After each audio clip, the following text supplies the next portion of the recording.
¿Quedó alguna duda de la clase pasada? ¿De todo lo que vimos?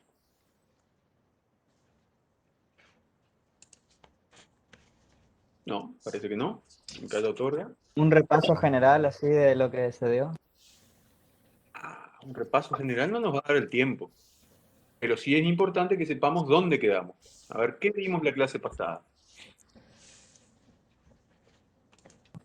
A ver si les Algo de quedó algo. anotación doble, el libro mayor. En la partida doble, vimos los registros, muy bien. Estábamos en el proceso contable, ¿se acuerdan? Sí, profe. Perfecto. Habíamos terminado de ver proceso contable, llegamos hasta la tercera etapa, que era la emisión de informes. Y hoy vamos a atacar, vamos a tratar de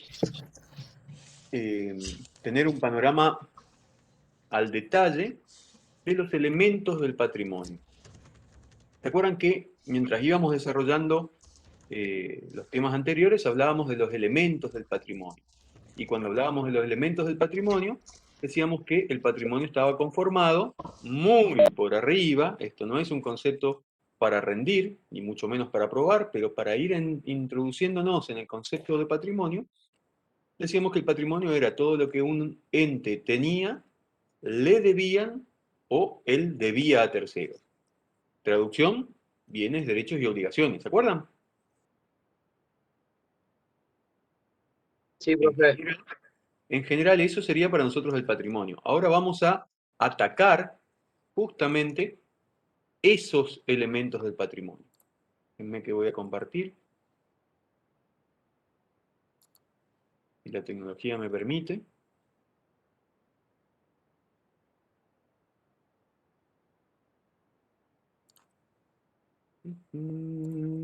¿Dónde está?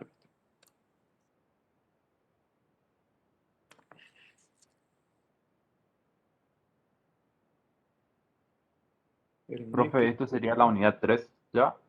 Esto ya es unidad 3. Nosotros tenemos superado la 1, la 2, superado en el sentido de que ya lo tenemos desarrollado y en principio no volveríamos ya respecto a estas unidades, excepto que haya alguna duda puntual, estaríamos ya avanzando en la unidad 3 como para ir cerrando con la unidad 3 los temas del primer parcial. Profe, buenas tardes. Buenas ¿Hasta qué tardes. unidad? Bueno, ¿hasta qué unidad entonces hasta el parcial sería? Por ahora, unidad 3 y algún temita más que podamos incluir. Todo lo que desarrollemos antes del parcial va a entrar para el parcial. ¿Sí? Bueno, y por las dudas, ¿no llegaron a definir cómo va a ser el parcial, digamos, o todavía? Un asesinato colectivo. Por ahora no. Todavía no terminamos de definir porque hay muchas cuestiones que tenemos que cerrar, pero probablemente no, seguro será virtual y el nivel de exigencia lo vamos a ver. ¿Sí? Bueno, Ya estamos en eso no van a armado. avisar igual, ¿no? Sí, totalmente, 2, 3 horas antes de rendir van a saber. De cualquier manera, cualquiera de ustedes que estudie los temas que estamos dando puede aprobar tranquilamente. No son exámenes difíciles, les aseguro que los presenciales eran más complejos. Estos, si están bien despiertos y estudian, seguro lo aprueban. ¿Sí? Pueden promocionar sin problema. No se olviden igual de seguir presentando los trabajos prácticos en tiempo y forma y defendiéndolos en los conversatorios. ¿Sí? Esa es la tercera nota de evaluación en proceso que tenemos que tener para poder promocionar. Listo, profe, gracias. Bueno, decíamos entonces, cuando hablábamos de elementos del patrimonio, de un ente cualquiera, teníamos, por ejemplo, cuando arrancamos con organizaciones, con entes, dijimos que existían recursos y fuente de los recursos. Y hacíamos esta separación, lo ven ahí en la filmina, una separación donde teníamos los recursos por un lado y decíamos que todos esos recursos provenían de alguna fuente, salían de algún lado.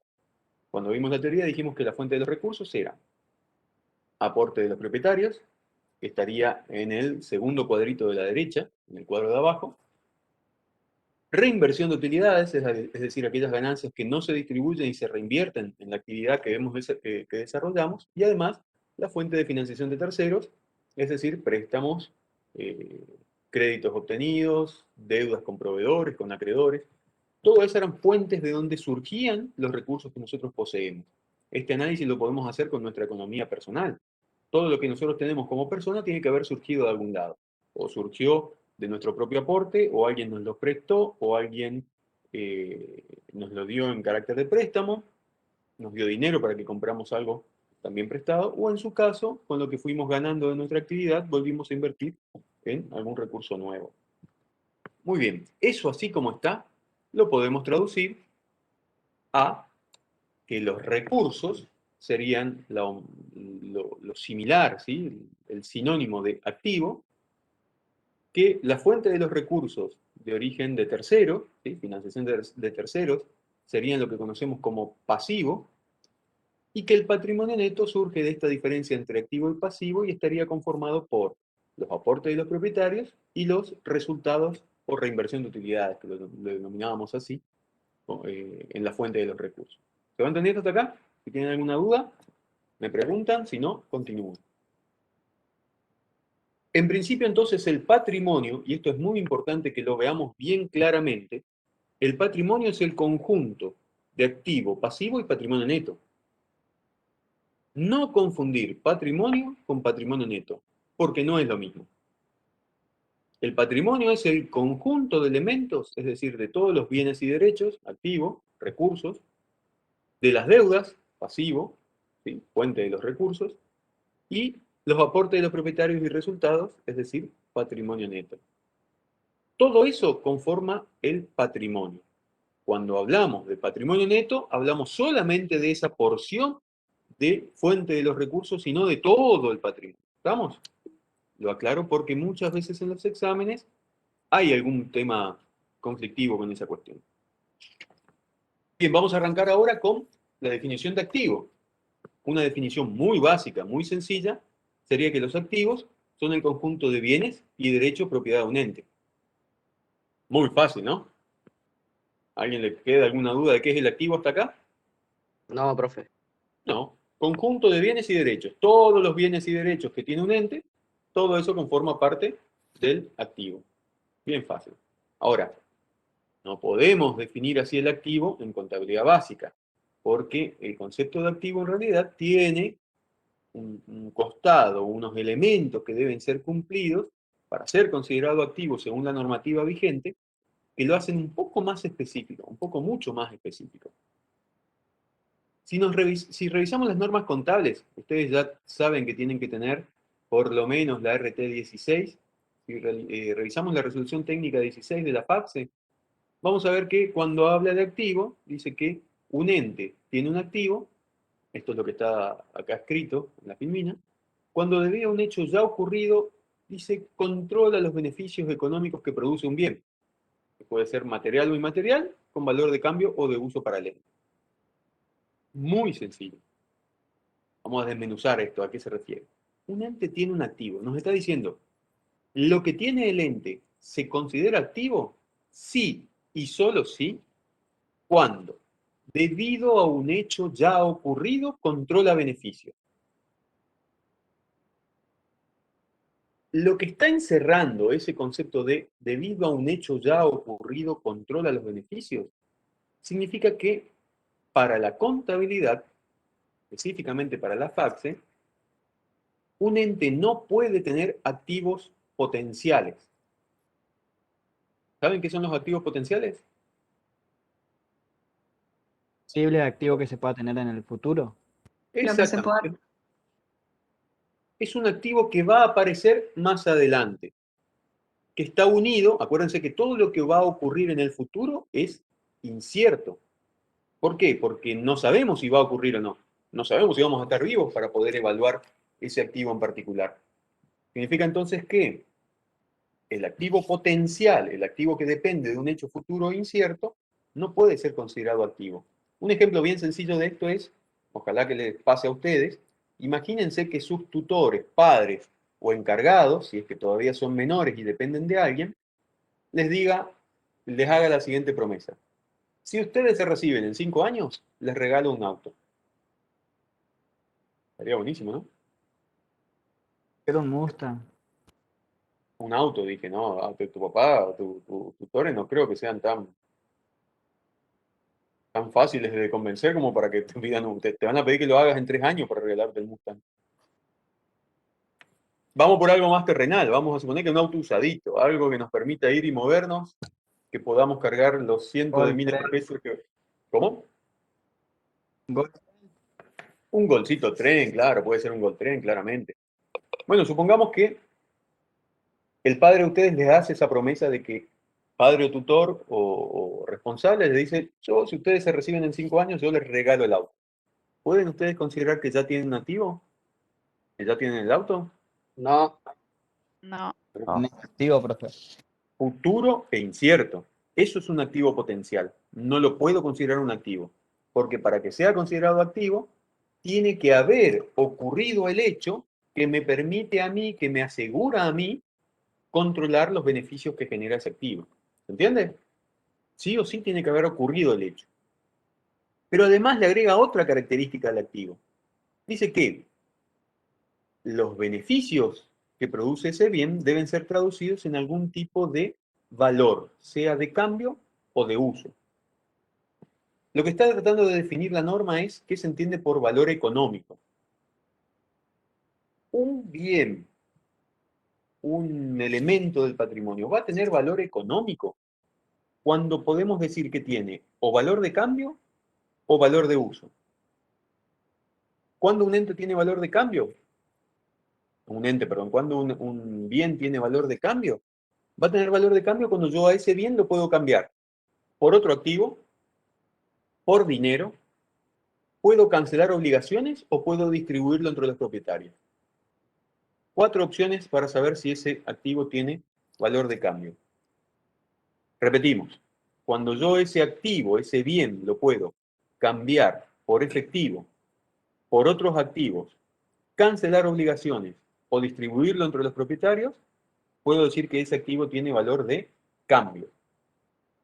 ¿Cuál se les ocurre un ejemplo de un activo que tenga valor de cambio? ¿Qué bien? Mercadería puede ser. A ver, la mercadería. ¿Puedo cambiarla por efectivo? sí, Sí. Sí. ¿Puedo cambiarlo por otro activo? Un trueque podría ser. ¿Sí? Un rodado, profe, creo que sería el ejemplo más concreto. Un rodado. A ver, ¿el rodado lo puedo cambiar por efectivo? Sí, Y lo vendo, ¿no es cierto? ¿Lo puedo cambiar exacto. por otro activo? ¿Un rodado por otro activo? Sí, puede ser otro rodado de menor precio. O algo, De mayor precio, ¿no es cierto? Para los dos lados. claro, ¿Puedo cancelar una obligación con ese rodado? también. Podría cancelar. Y también podría distribuirlo, podría repartirlo entre los dueños. No hace falta que cumpla los 4 requisitos, sino uno de los 4. ¿Sí? El bien que mayor valor de cambio tiene dentro de los activos de una empresa es el dinero en efectivo. ¿Sí? Tener valor de cambio es la posibilidad de cambiarlo por otra cosa. ¿Sí? De convertirlo en dinero, el dinero lo puedo convertir en dinero. Un billete de 1000 lo puedo convertir en 2 de 500. ¿Cierto? ¿Puedo comprar otro activo con un billete de 1000?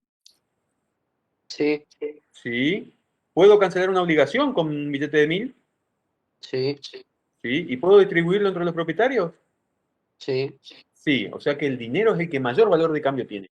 Y en ese orden de cosas, todos los bienes o derechos que yo tenga que pueda o canjearlo por efectivo, cambiarlo por dinero, cambiarlo por otros activos, cancelar obligaciones o distribuirlo entre los socios, puedo decir que esos bienes tienen un valor de cambio. Profe, Sí, ¿cuáles eran los 4 ítems del valor de cambio? para que tenga valor de cambio tienen que uno por lo menos de los 4 cumplirse. Es decir, tengo que poder convertirlo en dinero, cambiarlo por otro activo, cancelar una obligación o distribuir entre los propietarios. Algo de esas 4 cosas tengo que poder hacer para decir que ese activo, ese bien, tiene valor de cambio. ¿Está bien? Gracias, sí, profe. Perfecto. Entonces pensemos un poquito. Si yo tengo un rodado en una empresa que se dedica, por ejemplo, a prestar el servicio de transporte, tengo un colectivo. ¿Ese colectivo tiene valor de cambio? Sí, profe. ¿Lo voy a canjear por dinero al colectivo? No, profe, lo Valor de uso. valor de Exacto. uso. Ahí tendría valor de uso, profe. Exacto, ¿por qué? Porque no lo voy a canjear por efectivo. No voy a cancelar una obligación, no lo voy a distribuir entre los propietarios y no lo voy a canjear por otro activo tampoco. Ni por dinero, ni por otro activo, ni cancelo obligaciones, ni distribuyo entre los propietarios. Quiere decir que ese activo, ese bien, no tiene valor de cambio. Y dijeron por ahí, tiene valor de uso. ¿Cuándo un bien va a tener valor de uso?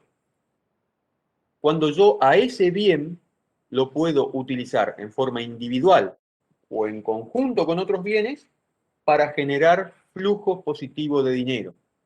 Traducido al castellano, un bien va a tener valor de uso cuando lo puedo hacer generar plata.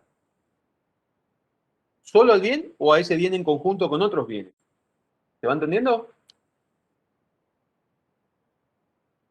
Sí, profe. Buenísimo. Pongamos un ejemplo. Supongamos los mismos colectivos. Los colectivos solitos, no generan un flujo de efectivo. Pero en combinación con otros elementos de nuestro patrimonio, con los empleados, en combinación con las paradas de colectivos, con otro activo intangible que son la licencia para utilizar determinada línea habilitada en una ciudad, yo puedo hacer que ese colectivo, que no tiene valor de cambio, genere flujos positivos de fondos, es decir, que me genere plata. ¿Sí? En ese caso, el activo que no va a ser destinado al cambio y que sí va a ser destinado al uso, genera flujo de efectivo. O sea que tiene utilidad económica. ¿Se entendió? Sí, profe. Muy bien. Sí, Pero puede ser que con el ejemplo del colectivo eso se vuelva un bien de cambio también porque cuando la empresa decida eh, cambiar los colectivos, seguramente va a vender o va a hacer algún cambio. claro, claro. Dependiendo del destino que le vamos a dar, va a ser el valor que tenga para nosotros. Mientras el destino del colectivo sea prestar el servicio de transporte, va a tener un valor económico referido a un valor de uso. Y cuando cambiemos el destino, digamos, no, este activo ya no va a generar flujos positivos de dinero, sino que lo vamos a convertir en moneda, lo vamos a liquidar o lo vamos a cambiar por otro colectivo, pasará a tener valor de cambio. ¿Sí? Perfecto. Profe, Sí, yo escribí, me quedé ahí, dice, un ente tiene valor económico cuando tiene valor de cambio, un y ahí bien, sería valor de uso. un bien tiene valor económico. Un Perdón, ente, un bien. Sí, ¿sí? sí, Un sí. bien tiene valor económico cuando tiene o valor de cambio o valor de O uso. de uso. Ah, esos dos, perfecto. Claro, y ahí definimos cuáles eran esos valores, ¿no es cierto? Sí, sí, perfecto, sí, sí. Muchas gracias. Perfecto. Fíjense lo que dice acá, que el activo, la contribución de ese bien a los futuros flujos de fondos o equivalentes, debe estar asegurada con certeza o esperada con un alto grado de probabilidad. Y puede ser directa o indirecta si es activo, si tiene valor de cambio o valor de uso. ¿Qué nos está queriendo decir? Nosotros estamos diciendo que un bien va a tener un activo siempre que tenga valor de cambio o valor de uso. Y tener valor de cambio o valor de uso es tener la posibilidad de generar flujo de dinero. ¿Sí? Por eso dice contribución con flujos de fondos futuros. En castellano, para que cualquier bien pueda ser considerado activo, tiene que estar prácticamente asegurado o casi con certeza que me va a generar retorno de dinero, que me va a generar plata entrando a la empresa. ¿Están siguiendo? Si un activo, cualquiera, si un bien, perdón, cualquiera, no me puede asegurar, no está asegurado que me va a generar retorno de dinero, entonces no tiene ni valor de cambio ni valor de uso. ¿Lo entienden? Sí, profe. Pongamos un ejemplo.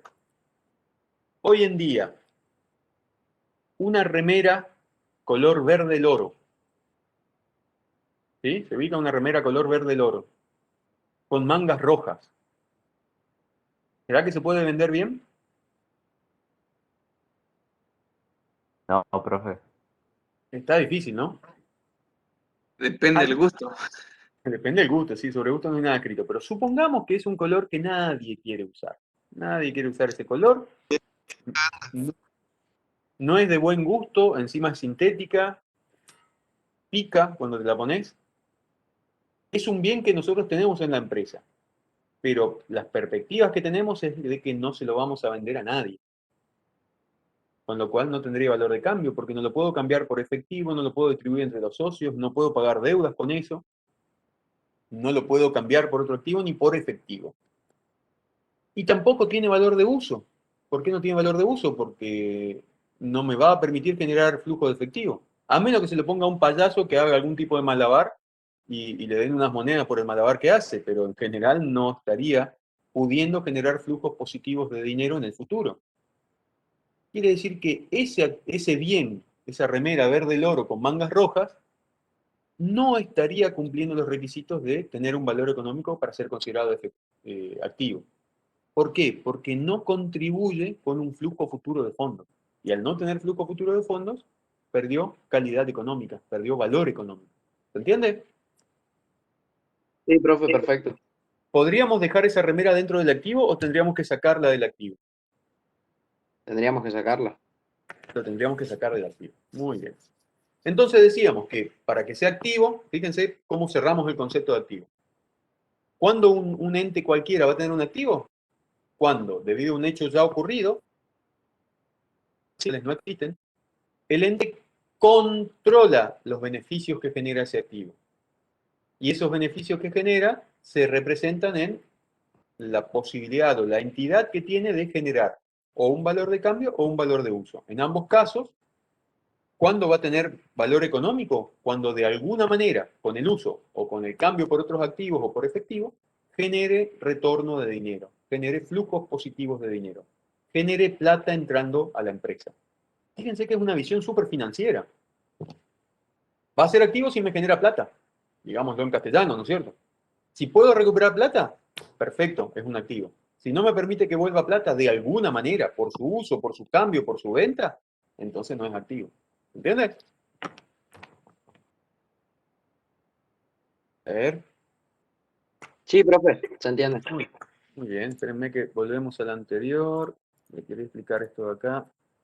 Este PPS igual va a quedar colgado en los documentos del aula virtual, así que pueden reverlo después. Pero en general le quiero explicar este conceptito porque es un poco elaborado, aunque está muy bueno. Dice entonces que esa contribución de los activos, esa posibilidad de los activos de generar flujos futuros, tiene que estar asegurada con certeza o un alto grado de probabilidad. Y decía que puede ser directa o indirecta, es decir, a través de la venta de ese bien, el uso directo o en conjunto con otros bienes. Entonces dice que podría, por ejemplo, resultar de su conversión directa en efectivo, estamos hablando de bienes que se pueden vender directamente y convertirlos en dinero. Su empleo en conjunto con otros activos para producir bienes o servicios para la venta, el caso del colectivo del que hablábamos. Su canje por otro activo, el dinero en efectivo tendría valor de cambio porque lo puedo canjear por otro activo sin ningún problema, o cualquier activo que yo pueda canjearlo por otro. Su utilización para cancelar una obligación, que es lo que decíamos, una de las cualidades para tener valor de cambio. Su distribución a los propietarios, era la cuarta cualidad para tener valor de cambio. Y dice que las transacciones o sucesos que se espera ocurran en el futuro no dan lugar por sí mismas a activos. Esto era lo que decíamos, que en ningún momento podemos hablar de que un activo potencial puede ser considerado activo. Un bien potencial puede ser considerado activo. Como el caso de los autitos del Gold Train que nos iban a regalar si aprobamos en 5 años. Tampoco depende, para ser considerado activo, de la posibilidad de tocar ese activo. Que podamos tocarlo, sentirlo, no implica que pueda ser activo o no. Es decir, podemos tener activos intangibles, nos está diciendo acá. El carácter de activo no depende ni de su tangibilidad ni de la forma de su adquisición. Lo adquirimos por compra, por producción o por donación.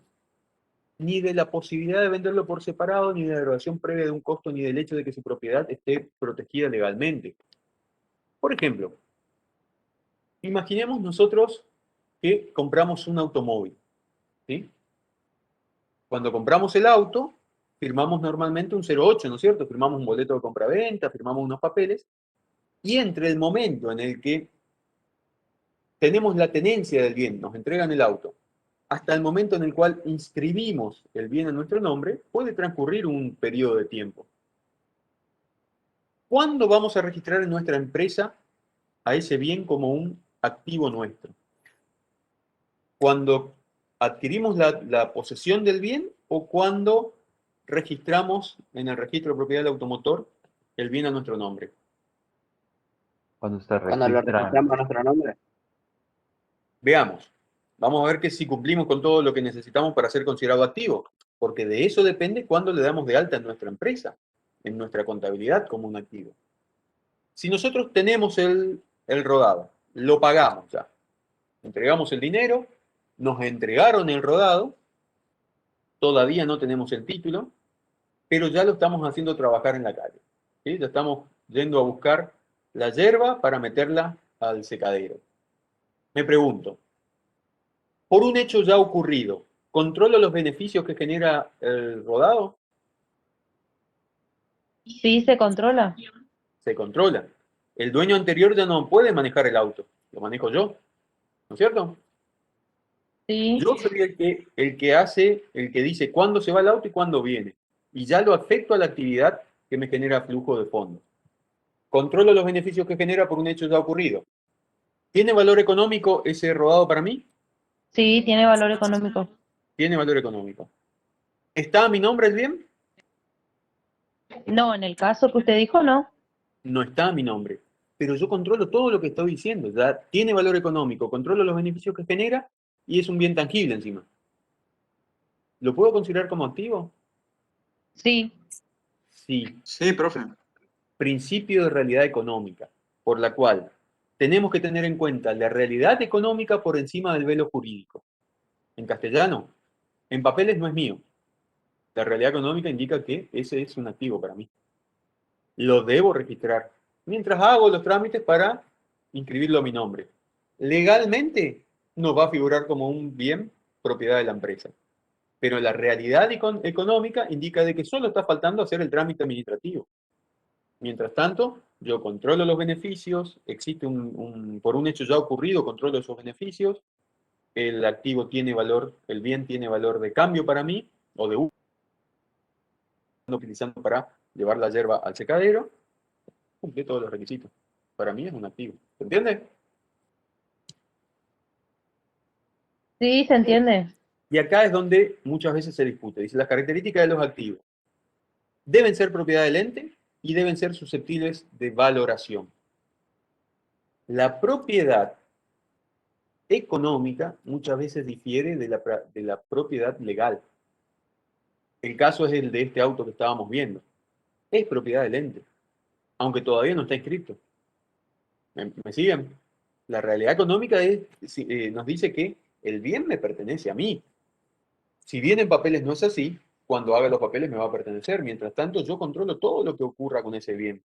Por ende, la propiedad es del ente. Y si la propiedad económica es del ente, puedo registrarlo como activo. ¿Entendió? Y cuando habla de deberán ser Sí, susceptibles de valoración, lo que nos está pidiendo es que le asignemos un valor. Ese es uno de los grandes inconvenientes que tiene la contabilidad al momento de dar de alta los bienes. Porque la cuestión de asignación de valor es una cuestión extremadamente subjetiva. Háganse el siguiente planteo. Si yo les pregunto, ¿cuánto vale el calzado que tienen puestos, que ustedes tienen puesto ahora? ¿Qué me van a decir? ¿De dónde van a sacar el valor del calzado que tienen puesto ahora? Del precio original, de lo que está uno nuevo. Ese es un criterio. Ese es un criterio. Averiguar cuánto lo pagué originalmente. Yo le daría el valor dependiendo de cuánto me estén dispuestos a pagar. Si no me pagan suficiente, no lo vendo. Fíjense que ahí estamos viendo dos criterios de valoración. Uno toma el valor de incorporación, el valor de ingreso a su patrimonio. Dice, bueno, esto vale, depende cuánto yo lo pagué. Y el otro tiene una visión distinta y dice, no, esto vale según lo que me puedan dar por él. ¿Cuánto puedo obtener por él? Valor de salida. ¿Lo están viendo? Según el valor que está en el mercado también ahora, porque puede ser que cambió mucho. Claro. Y cuando hablamos de valor de mercado, que puede, por supuesto que puede haber pasado, que cambió mucho. Yo tengo mis zapatos, que los que tengo puestos hoy, son zapatos que los adquirí, creo que por 700 pesos. No se rían, pero en serio, yo pagué eso. Un zapato viejo. Hoy en día, seguramente que vale mucho más. En el mercado, yo puedo encontrar distintos valores. Puedo encontrar cuánto me cuesta comprarlo de vuelta, o puedo averiguar en el mercado a cuánto lo puedo vender. Uno es un valor de entrada y otro es un valor de salida. Todos esos criterios podemos encontrar en la realidad. O sea, depende de quién decida valorizar el activo, el valor va a ser distinto.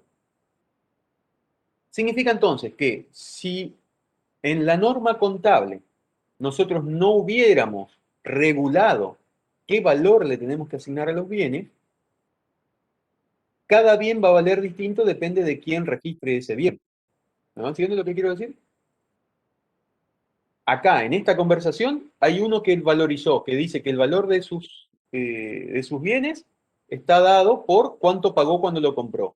Y otro dice que el valor de sus bienes está dado por cuánto le van a dar si lo vende ahora.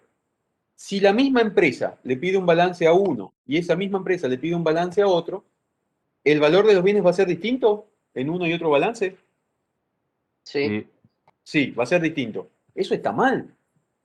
No puede variar la valorización de un activo dependiendo de quién sea el que hace el balance. Si estamos hablando del mismo ente y del mismo activo. Entonces, ¿qué es lo que hizo la Federación de Consejos Profesionales? ¿Qué hizo la profesión contable en Argentina y en la mayoría de los países, en la mayoría del mundo? Decidió regular cómo determinar esos valores. Y lo vamos a ir viendo un poquito más adelante, cómo determinar esos valores. Pero les decía, en todos los casos, para poder registrar un activo, tiene que ser propiedad del ente, propiedad económica, y tiene que ser susceptible de valorización. Si yo no puedo valorizarlo, entonces no lo puedo registrar. Si no le puedo asignar un valor, entonces no lo puedo registrar. ¿Se les ocurre algún ejemplo de algún activo que yo no pueda valorizar? Profe, volviendo al ejemplo de atrás que se le Sí. puede poner distintos valores. Sí. Por ejemplo, por más que uno venda un auto a 1.500.000, por ejemplo, la FIP dice que ese auto para ellos no vale 1.500.000, sino que vale 2 millones o 1.300.000. Puede ser más o menos. ¿Se tendría que tomar ese que dice la FIP en este caso o no? No. La FIP toma la valorización para determinar algún impuesto determinado. Y van a ver ustedes más adelante de que lo que la contabilidad define muchas veces no se condice con lo que dice la FIP. La FIP lo que intenta hacer es recaudar, por lo cual establece valores máximos o mínimos dependiendo cómo le convenga. Y nosotros aplicamos criterios contables para definir un valor que permita hacer una aproximación a la realidad económica del ente. Con lo cual, independientemente de lo que diga la FIP, la contabilidad va a seguir ciertos criterios que muchas veces difieren, y bastante, de lo que la FIP establece. ¿Sí? Decíamos entonces, los bienes tienen que tener susceptibilidad de valorización. Podemos poder asignarle un valor. Si no podemos asignar un valor, no tenemos un activo. Y un ejemplo de un bien que no tiene valor, ¿les ocurre? Que está el activo, pero no tiene una forma de valorizar. ¿Qué pasa con los activos intangibles? Los activos intangibles. Los activos intangibles no se pueden tocar, ¿no es cierto? Esa es la característica de los activos intangibles. Supongamos, un activo intangible puede ser cuando ustedes compran la llave de negocio. ¿Saben qué es una llave de negocio?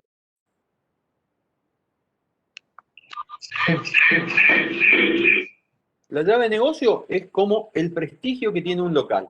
Si yo decido comprar... franquicia, ¿Cómo? Una franquicia, puede ser una la franquicia, franquicia, claramente. Sí, la puede ser marca. una marca, una patente. Todo eso son activos intangibles. Son activos intangibles porque no lo puedo tocar. Pero sin embargo, ese activo que no lo puedo tocar me genera flujos positivos de dinero. Me genera una mayor recaudación. Si, por ejemplo, yo decido poner una hamburguesería, ¿sí? Compro todos los bienes de uso que necesito para poner la hamburguesería y le pongo hamburguesa Puflito y me pongo a vender, voy a vender seguramente si es rica o si no es rica, qué sé yo, si es barata, voy a vender algunas hamburguesas. Pero si le pongo McDonald's arriba, voy a vender más o menos. Más. Voy a vender Cambia la más. situación. Cambia la situación. Y para poder ponerle McDonald's tengo que pagar, ¿no es cierto? Tengo que comprar la franquicia.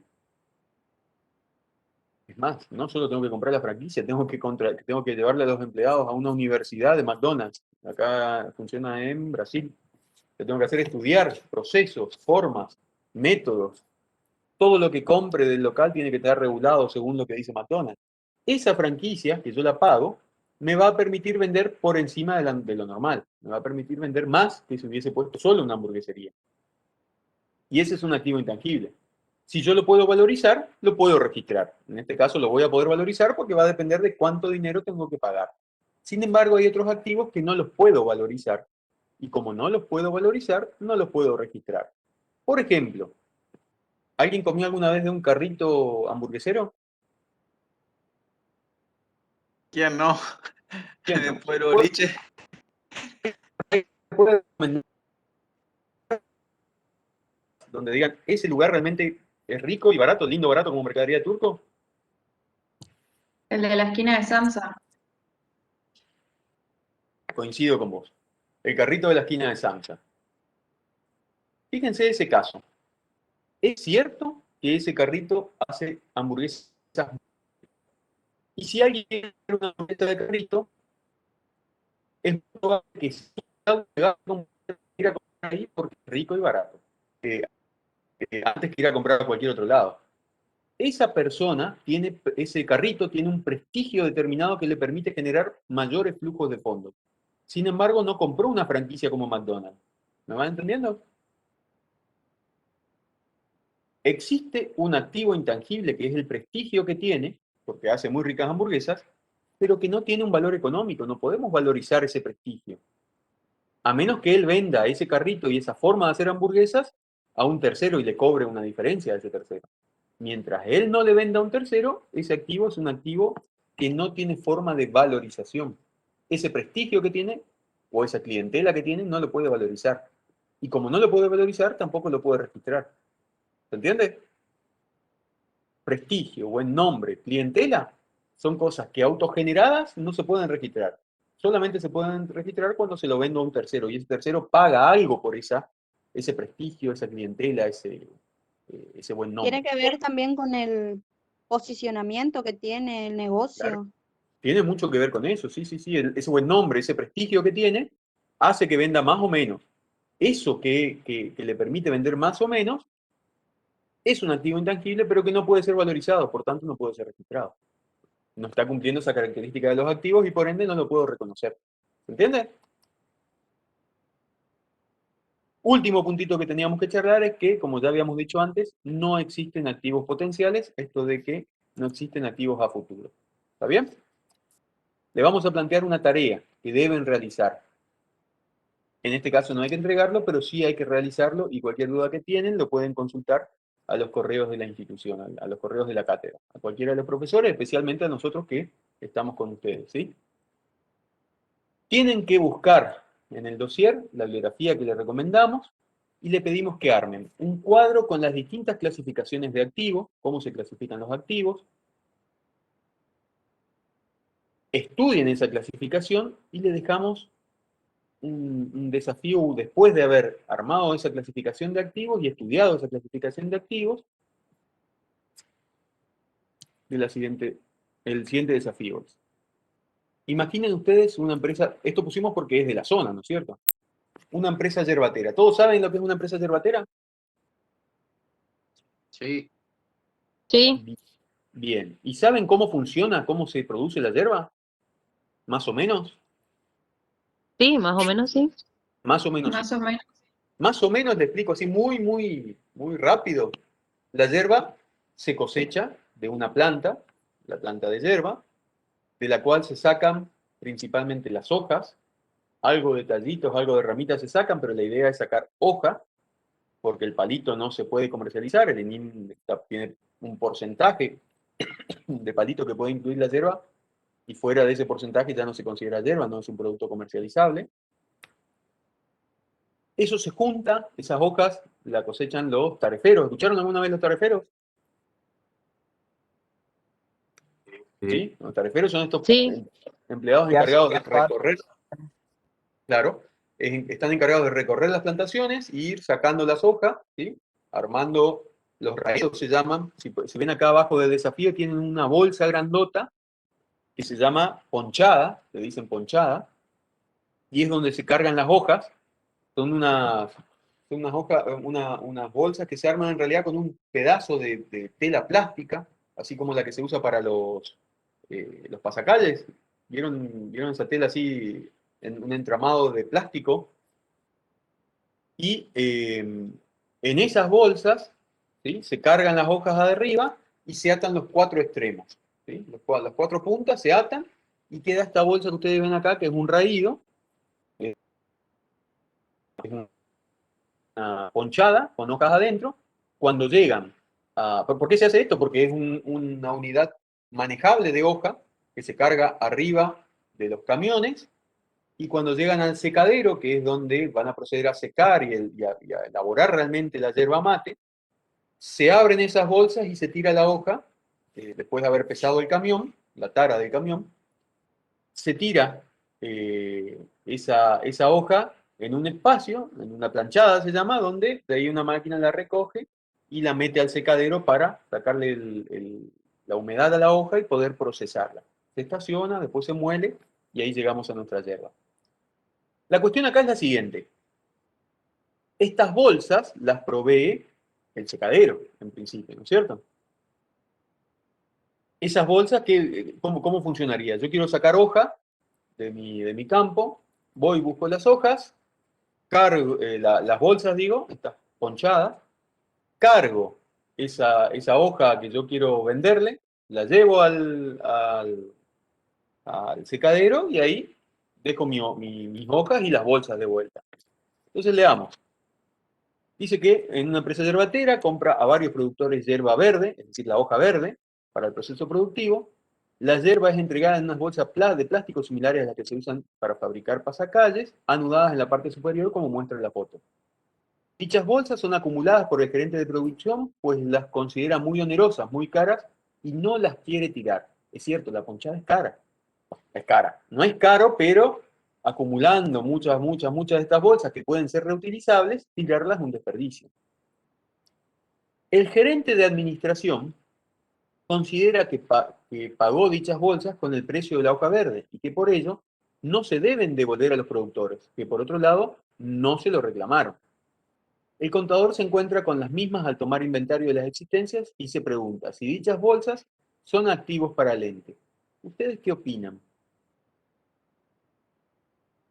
Profe, para mí es un activo y le explico el por qué, o sea, porque pienso que se puede volver a utilizar y bueno, y también se puede dar un trato entre los productores ya que ellos venden, o sea, caro, incluyen las bolsas, digamos, también.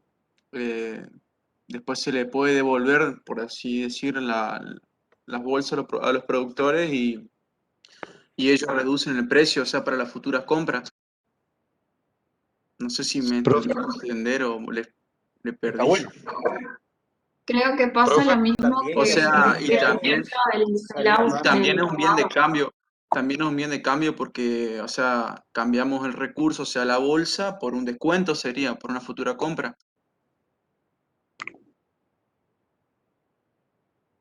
Para mí sí es un activo para la empresa, pero genera una pérdida, digamos, de luego. O en el caso de que si la empresa le presta las bolsas al productor y cuando las bolsas son pesadas, incluye todo el precio, digamos, de la bolsa y todo, ahí ya no. Ahí sería como una Muy pérdida, buen supongo. análisis, muy buen análisis. Fíjense lo siguiente. ¿Cómo es el sistema? Cuando ustedes cargan toda la yerba en esos bolsones, esa yerba va a parar, se pone en una camioneta, supónganse, la camioneta entra en la balanza y pesa 1800 kilos. Ahí se va, se descarga eso en la planchada, se descarga toda la producción y la camioneta vuelve a pesarse y pesa 1400 kilos. Significa que el producto que nos dejó, ¿cuántos kilos es? ¿Cuántos kilos tenía? Cuando subió tenía 1800, cuando se bajó tenía 1400. O sea que el producto que dejaron pesaba 400 kilos. Eso es lo que yo tengo que pagarle, ¿no es cierto? ¿Están de acuerdo? ¿O los Marien?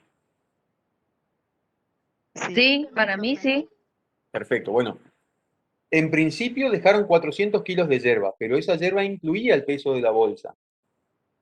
Al parecer le estamos comprando la bolsa también a precio de hoja verde. ¿Lo van viendo? Si le estamos, Sí. comprando, si le estamos comprando la bolsa a precio de hoja verde, lo que tenemos que ver es qué hacemos con esa bolsa, con esa ponchada. Si yo se la devuelvo, al productor, ¿cumple los requisitos para ser considerado activo? Y no porque no No, tendría porque sería un valorización. pasivo, porque estoy perdiendo, o sea, no.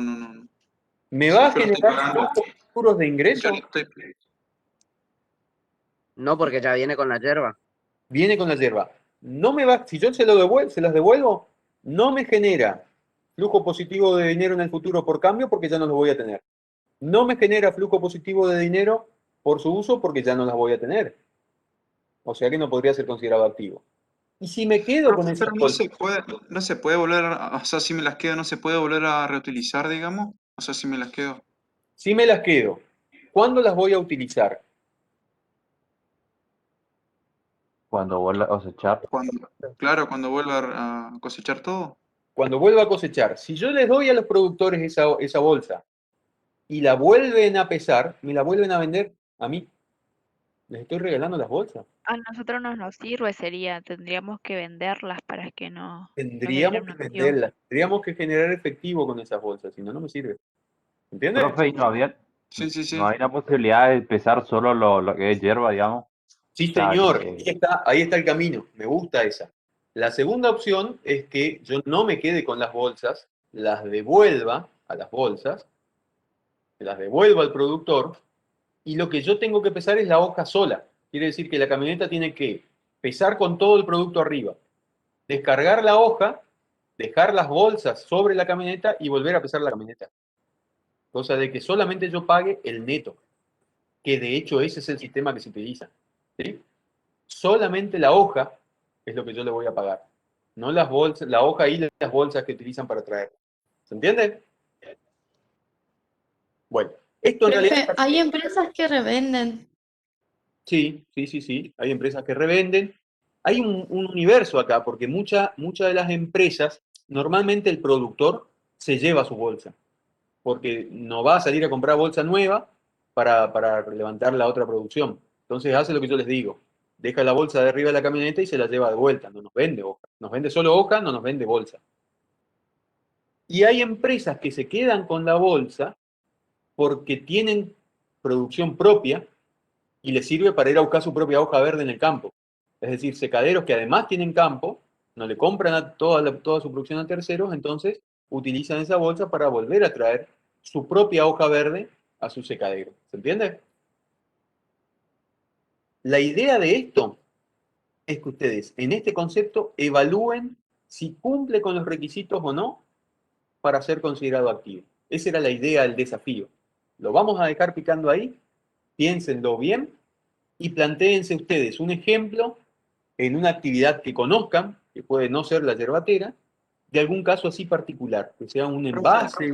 Sí, Pero lo mismo por ahí pasa con el tema de las empresas de construcción con esas bolsas. O sea, por ejemplo, para la arena y la piedra, creo, en mi pueblo se utiliza eso y, por ejemplo, tienen un valor, creo que estaban como 1000 y pico de pesos, puede ser, la bolsa grande, y la volvían a reutilizar. O sea, yo lo había visto de ese modo, la vuelven a reutilizar o la pueden revender, digamos, de vuelta a colegas, por ejemplo, o... claramente, sí. En ese caso, el caso más fácil es el de la arena, el bolsón grandote ese que nos traen con un zampi y nos bajan ahí enfrente de la obra, ¿no es cierto? Claro. Con una pluma lo descargan desde el camión y lo bajan en el patio, en el frente. Esa bolsa que está ahí no está en venta, ellos nos venden el producto que está dentro. Entonces, nos venden la arena dentro de un envase que luego van a pasar a retirar. Si no lo retiran, si hay algún problema, nos cobran la bolsa aparte, nos cobran como si fuese una venta. En ese caso no hay ninguna duda de que esa bolsa es parte de los activos de la empresa del corralón, digamos, ¿no es cierto? ¿Por qué? Claro. Generalmente Porque, te cobran, las empresas te cobran y si vos querés la plata nuevamente, entregás la bolsa y ellos te claro, reintegran la plata o si no te quedás con la bolsa. claro, El ellos lo que chango hacen, suele exacto, ser así. ellos lo que hacen en ese caso es asegurarse que vos no hagas desaparecer la bolsa. Si te quedás con la bolsa, ya te cobraron. O sea que es una venta anticipada, digamos. Y si le devolvés, te reintegran el dinero, que simplemente es un seguro de caución, digamos, un seguro de que vos vas a devolver la bolsa o se la vas a comprar. En todos esos casos, veamos cómo funciona esa bolsa, la bolsa de arena. ¿Va a generar flujos positivos de dinero al Sí. tener valor de cambio si es que el cliente se queda con la bolsa? ¿O va a colaborar, va a contribuir con la generación de dinero a través de la venta, ¿sí?, del uso de esa bolsa y a través del uso de esa bolsa la venta del producto que teníamos ofrecido? ¿Entiendes? Sí, profe, En se los dos entiende. casos, en los dos casos genera flujos positivos de dinero y como genera flujos positivos de dinero, por ende, se puede considerar activo, ¿sí? Porque es valorizable, es propiedad del ente, es tangible, ¿entiendes? Sí, profe. Sí, por Bueno, ahí también puede dar un ejemplo de los envases de coca, no quiero decir de cerveza porque ya queda muy alcohólico. los envases de coca, claramente para el Fernet Branca, o los envases retornables, ¿no es cierto? En general, las garrafas de gas, todos esos son ejemplos de posibles bienes de uso. Posibles bienes de uso porque tenemos que evaluar si cumplen todos los requisitos, cada uno es muy particular. ¿Se entendió? ¿Hasta acá? Si no hay ninguna duda, pasamos al siguiente activo, perdón, al siguiente elemento, ¿cuál es? Pasivo. Profe, todo esto está en el libro de Newton. Todo está, lo tienen en toda la bibliografía. Ustedes, si se fijan en la unidad 3, van a ver que hay un montón de actividades de bibliografía que respaldan los elementos del patrimonio de toda la unidad 3 en general. Está bien completito. Lo pueden ver desde las resoluciones técnicas, donde está la parte más fría, más técnica justamente, o las explicaciones que les recomendamos. Pau, ¿vamos a hacer una asistencia o alguna cita? Estoy preparando el enlace. Ah, bueno, seguimos un ratito más y ahí volvemos entonces. No, ya está, ya lo comparto. Ah, entonces no. Hacemos una pausita, vemos las dudas que tengan. Mientras tanto, la profesora compartió ahí el enlace a donde tienen que entrar para brindar la asistencia del día de hoy. Mientras tanto, me tomo un mate. Profe, yo tengo una consulta. Yo hice el trabajo, entregué, mandé al mail que correspondía, pero después no aparecía en ninguna de las listas. Decime, Vanina sos, ¿no? Vanina. Sí, Vos sabés, Vanina, que primero es... seguro el tema de la asistencia. Vos sabés, Villalba Vanina, Sí, sí. que no figurás en el primero E. Ah, no, Está porque inscrito- a mí me mandaron las comisiones y bueno, yo ingresé por las comisiones que me correspondía según el horario que yo me había inscrito, pero por ejemplo en álgebra yo estoy en otro horario y Bueno, yo te pertenezco digo, a otra comisión. mira, no te tengo en el listado de primero E, por ende no te puedo yo evaluar, ¿viste? Ah, Ah, claro, yo Vanina. me habían mandado el correo, bueno, yo subí mi trabajo al correo que era, pero después no aparecía en ningún lado.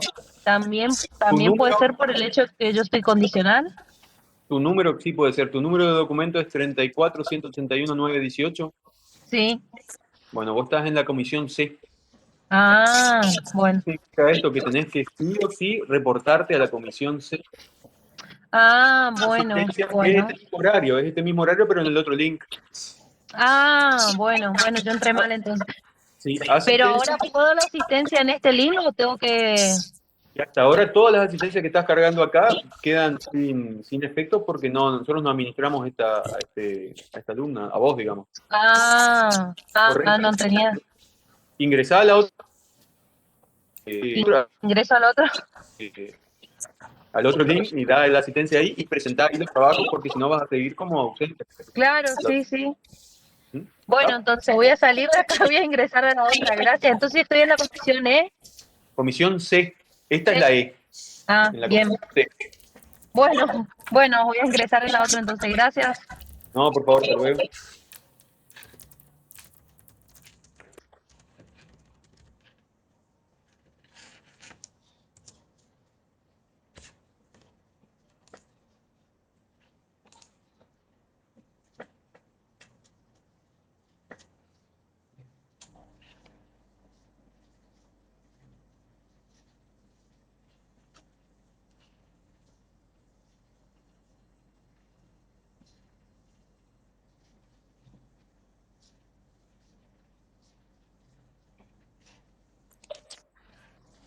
¿Todo bien, Pau?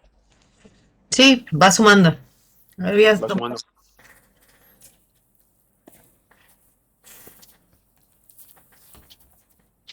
Profe, ¿le puedo hacer una consulta? Sí.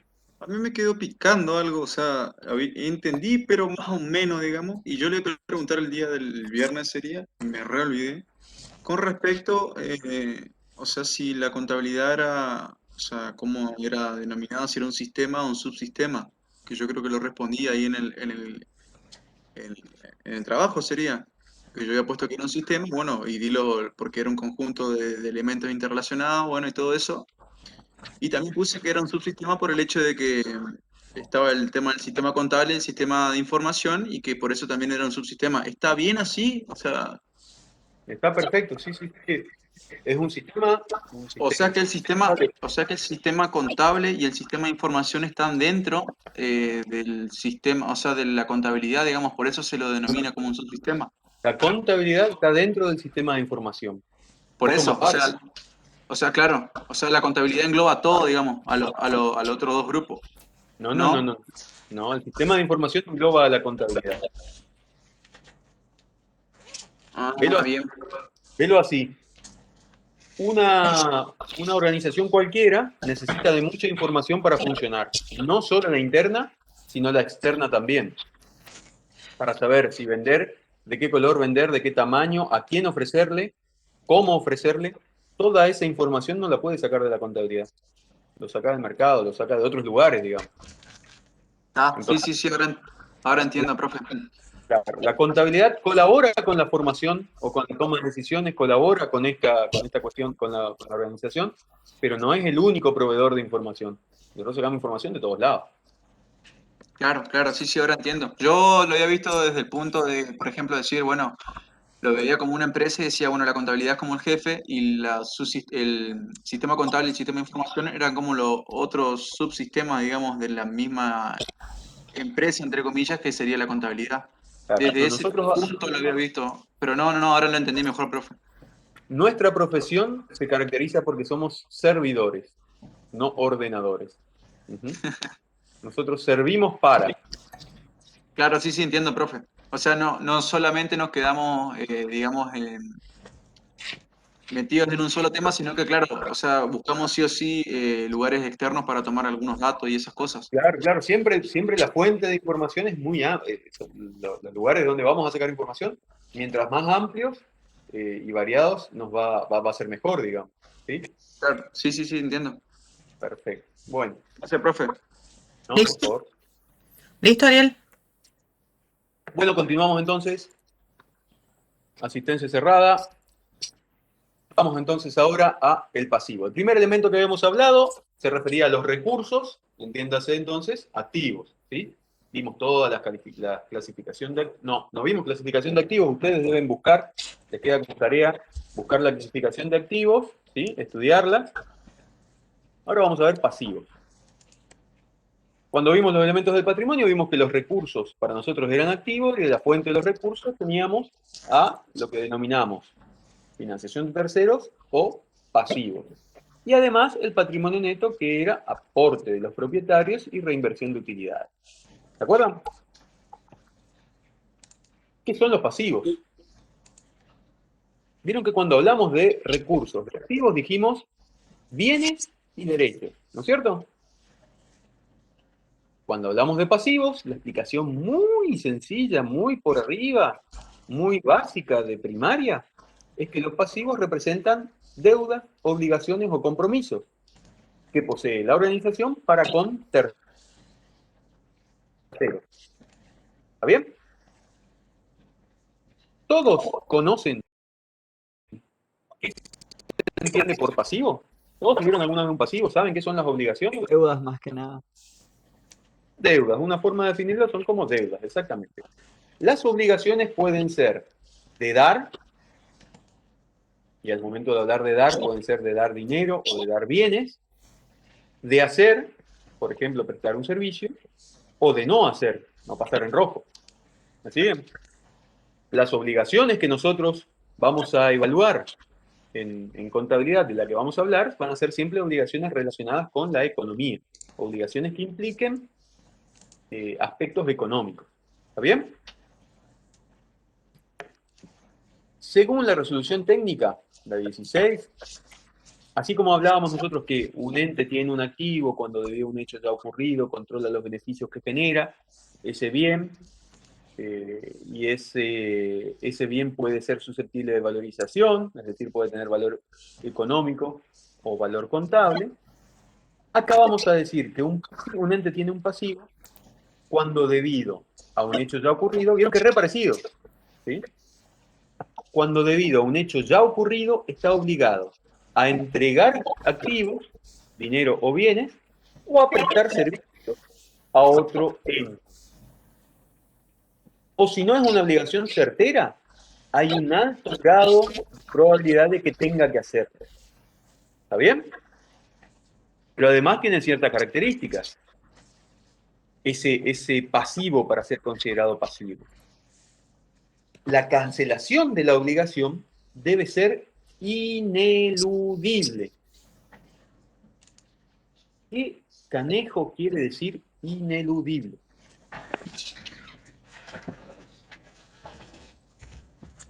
Que no se pueda evitar, o sea, que no podamos escapar de eso. Que no podemos escapar de eso. Veamos un ejemplo bien sencillo para ver si existe pasivo para ustedes. Le piden plata prestada a sus padres, ¿sí? Ustedes le piden a sus padres o tutores. ¿Ustedes le piden plata para salir los fines de semana cuando se puede salir? ¿No a la clandestina? No. No, No, Nunca la le- verdad que no. Bueno. Cuando era chico sí, porque si pido ahora me sacan. Ah, bueno. Entonces, cuando eran chicos le pedían. Vamos a ubicarnos cuando eran chicos. Ustedes le pedían, ¿cuánto plata le pedían para salir? 500 pesos en ese entonces. 100 pesos. 100 pesos. Ese me gusta. Ojalá que mi hijo pida 100 pesos y no más. 3.000 pesos, meu Deus do céu. Y la entrada Power estaba a 30 pesos o algo así. Qué lindo tiempo. 60 pesos la pulsera. Ah, bueno, esto estamos hablando ya 2000, ¿cuánto? 2000, no sé, 11, 2010. Qué lindo recuerdo. Bueno, vamos a ser más realistas. Hoy día, ¿cuánto necesito para 2.000 pesos. 5.000 para quedar satisfecho. Claro. 2.000 para tomar tranqui. Para tomar tranquilo. Tomen tereré, che, el puto está tan caro. Bueno, supongamos, vamos a poner un número de 2.000 porque me asusta el resto. Sí, te vas a Mentecate y no sabes si salís, exacto. Les decía, vamos a suponer que ustedes le piden a su padre 2.000 pesos. Ustedes le dicen, en mi caso yo lo hacía, viejo, préstame plata, quiero salir. Préstame plata. ¿Está bien? Cuando volvía de la fiesta, ¿le tenía que reintegrar ese dinero? En teoría sí, pero como es el hijo seguramente no. Ah, entonces era una obligación eludible. Dependía de mí si le cancelaba o no le cancelaba esa obligación. ¿Me van siguiendo? Claro. Si yo volvía, no le decía nada, le decía, me pasé re bien, muchas gracias por lo que me diste, quedaba ahí. Porque tenía la posibilidad yo de decidir si le devolvía o no.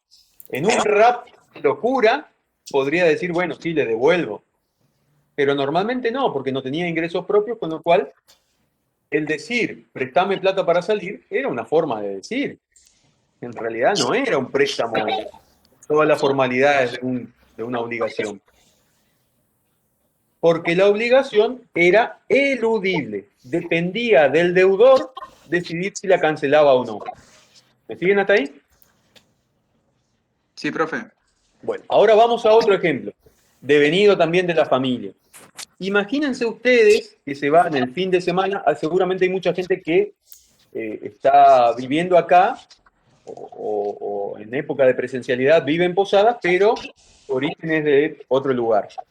Y cuando retorna al lugar de origen, a la casa de sus padres, normalmente la madre le da comida en unos tuppers, ¿no es cierto? ¿Están de acuerdo? ¿Les pasó alguna vez de ir a la casa de sus padres y que le den comida en tupper? Hasta ahora. Todavía no. A mí no, profe, me queda 600 kilómetros mi casa, así que... Bueno, suponiendo que te vas allá, probablemente cuando volvés te veo muy flaco, Tomás, llévate unas milanesas, qué sé yo. La consulta del millón es, ¿ese tupper es regalado o es prestado? Prestado. Prestado, es que te regalan la comida. Él le da para que se quede, o si no, después te dice devolverme. O sea, Cuando volvés tenés Es como los libros, profe, no se prestan. Exacto. ¿Hay que devolver el tupper? Sí, obvio. No, no hay que devolver el tupper. El tupper es ineludible. Si ustedes no devuelvan, los desheredan. Le hacen juicio. ¿Fuiste? Si no le doble el tupper. Si no no devolves el tupper, no vuelvas a tu casa. O estás en Navidad y te dicen, devolveme el tupper. Claro. Todo. Bueno, esa es una obligación ineludible. En castellano y bajando de vuelta a lo que es contabilidad, una obligación es ineludible cuando la cancelación de la misma no depende del deudor. No es opción para el deudor. El deudor debe cumplir la obligación. ¿Cómo se libera de esa obligación?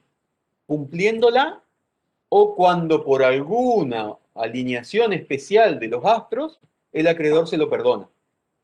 ¿Se entiende? Sí, profe. Veamos entonces. Sacamos un préstamo en el banco. Tenemos que devolverlo en 36 cuotas mensuales. ¿Podemos decir no pago nada y listo? No. No, No. tenemos que cumplir. Tenemos que cumplir. Y si no cumplimos, ¿qué hace el banco?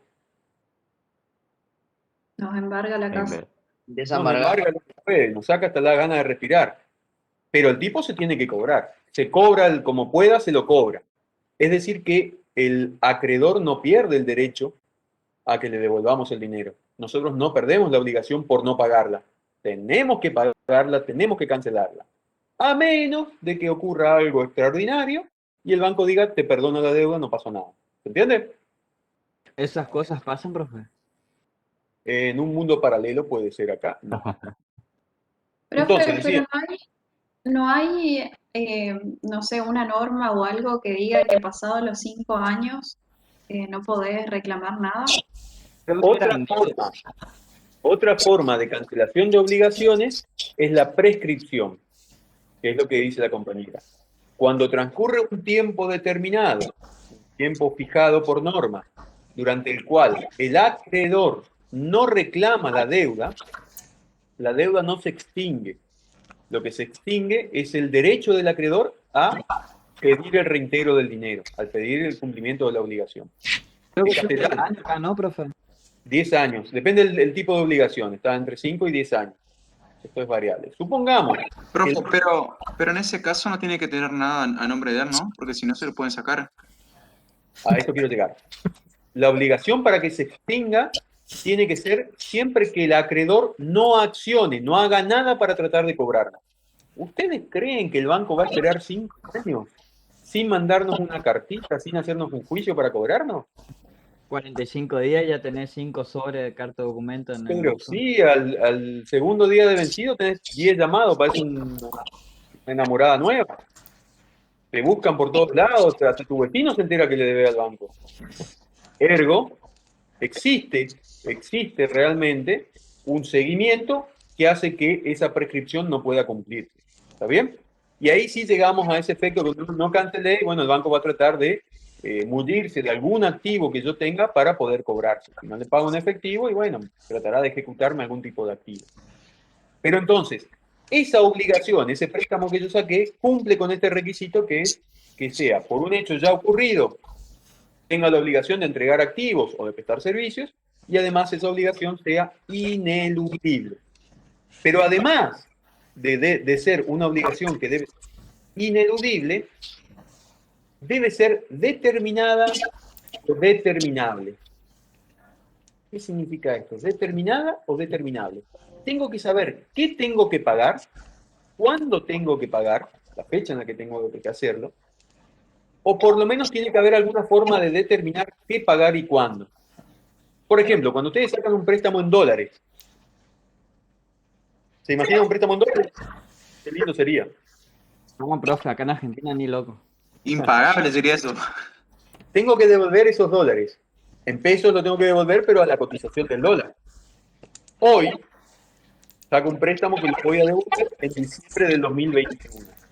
Sé exactamente, puedo determinar exactamente cuántos pesos voy a tener que pagar. Según el No, banco porque central, el si es valor dinero varía. oficial, sí, pero si miramos el tipo de cambio libre e informal, no. Pero cuando uno Entonces, paga el préstamo en el banco, va el oficial que supuestamente, según el ministro de Economía, llegará a unos 120 pesos, 121 pesos, entre Bueno. comillas. Es cierto, eso es una estimación de dólar futuro, pero hoy día no puedo determinar exactamente el monto a pagar. Pero sí, esa deuda no es determinada, pero sí es determinable. ¿Qué tengo que hacer? Esperar a que llegue la fecha de vencimiento y multiplicar la cantidad de dólares que debo por la cotización de esa fecha. ¿Se entiende? Claro, porque es una incertidumbre.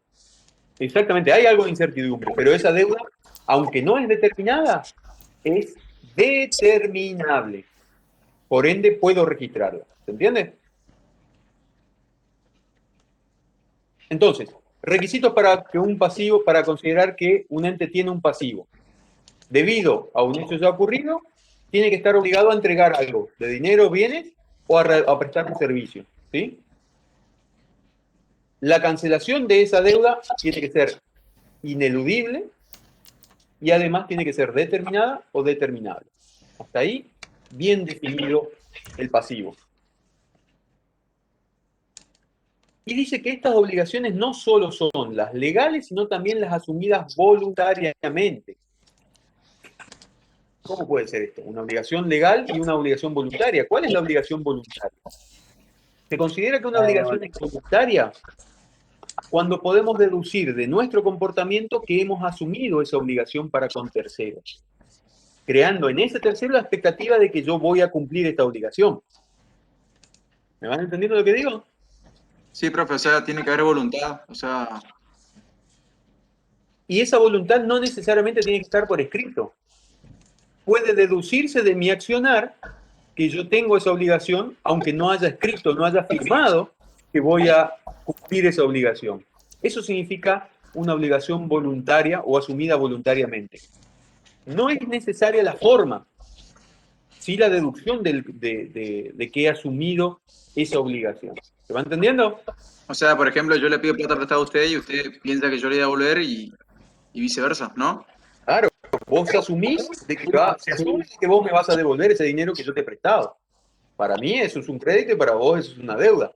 Claro. Aunque no haya firmado nada, aunque no haya instrumentado de ninguna forma ese... Pero di mi voluntad, ahí es el hecho, ¿no?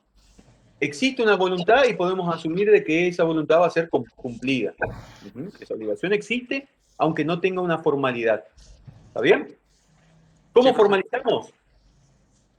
No depende, de esto es lo que veníamos diciendo, la caracterización de una obligación no depende del momento de su formalización. O sea, no es pasivo dependiendo de cuándo se formaliza. Depende exclusivamente de que se cumplan los requisitos para considerarlo pasivo. ¿Se entiende? Por ejemplo, acá nos dice una explicación bastante sencilla que nos relaciona con activos. La decisión de adquirir activos o de incurrir en gastos en el futuro no da lugar por sí mismo al nacimiento de un pasivo. ¿Por qué es esto? Pensémoslo de la siguiente manera. Yo digo, me quiero comprar un iPhone 12. No sé si venden acá esa cosa rara. Pero no quiero comprar un iPhone 12. Exacto que le vende, profe. ¿Lo trae en lancha o lo trae legal? Dejémoslo sin especificar cómo. Decimos Sí, que lo lo traen. trae, punto, lo trae.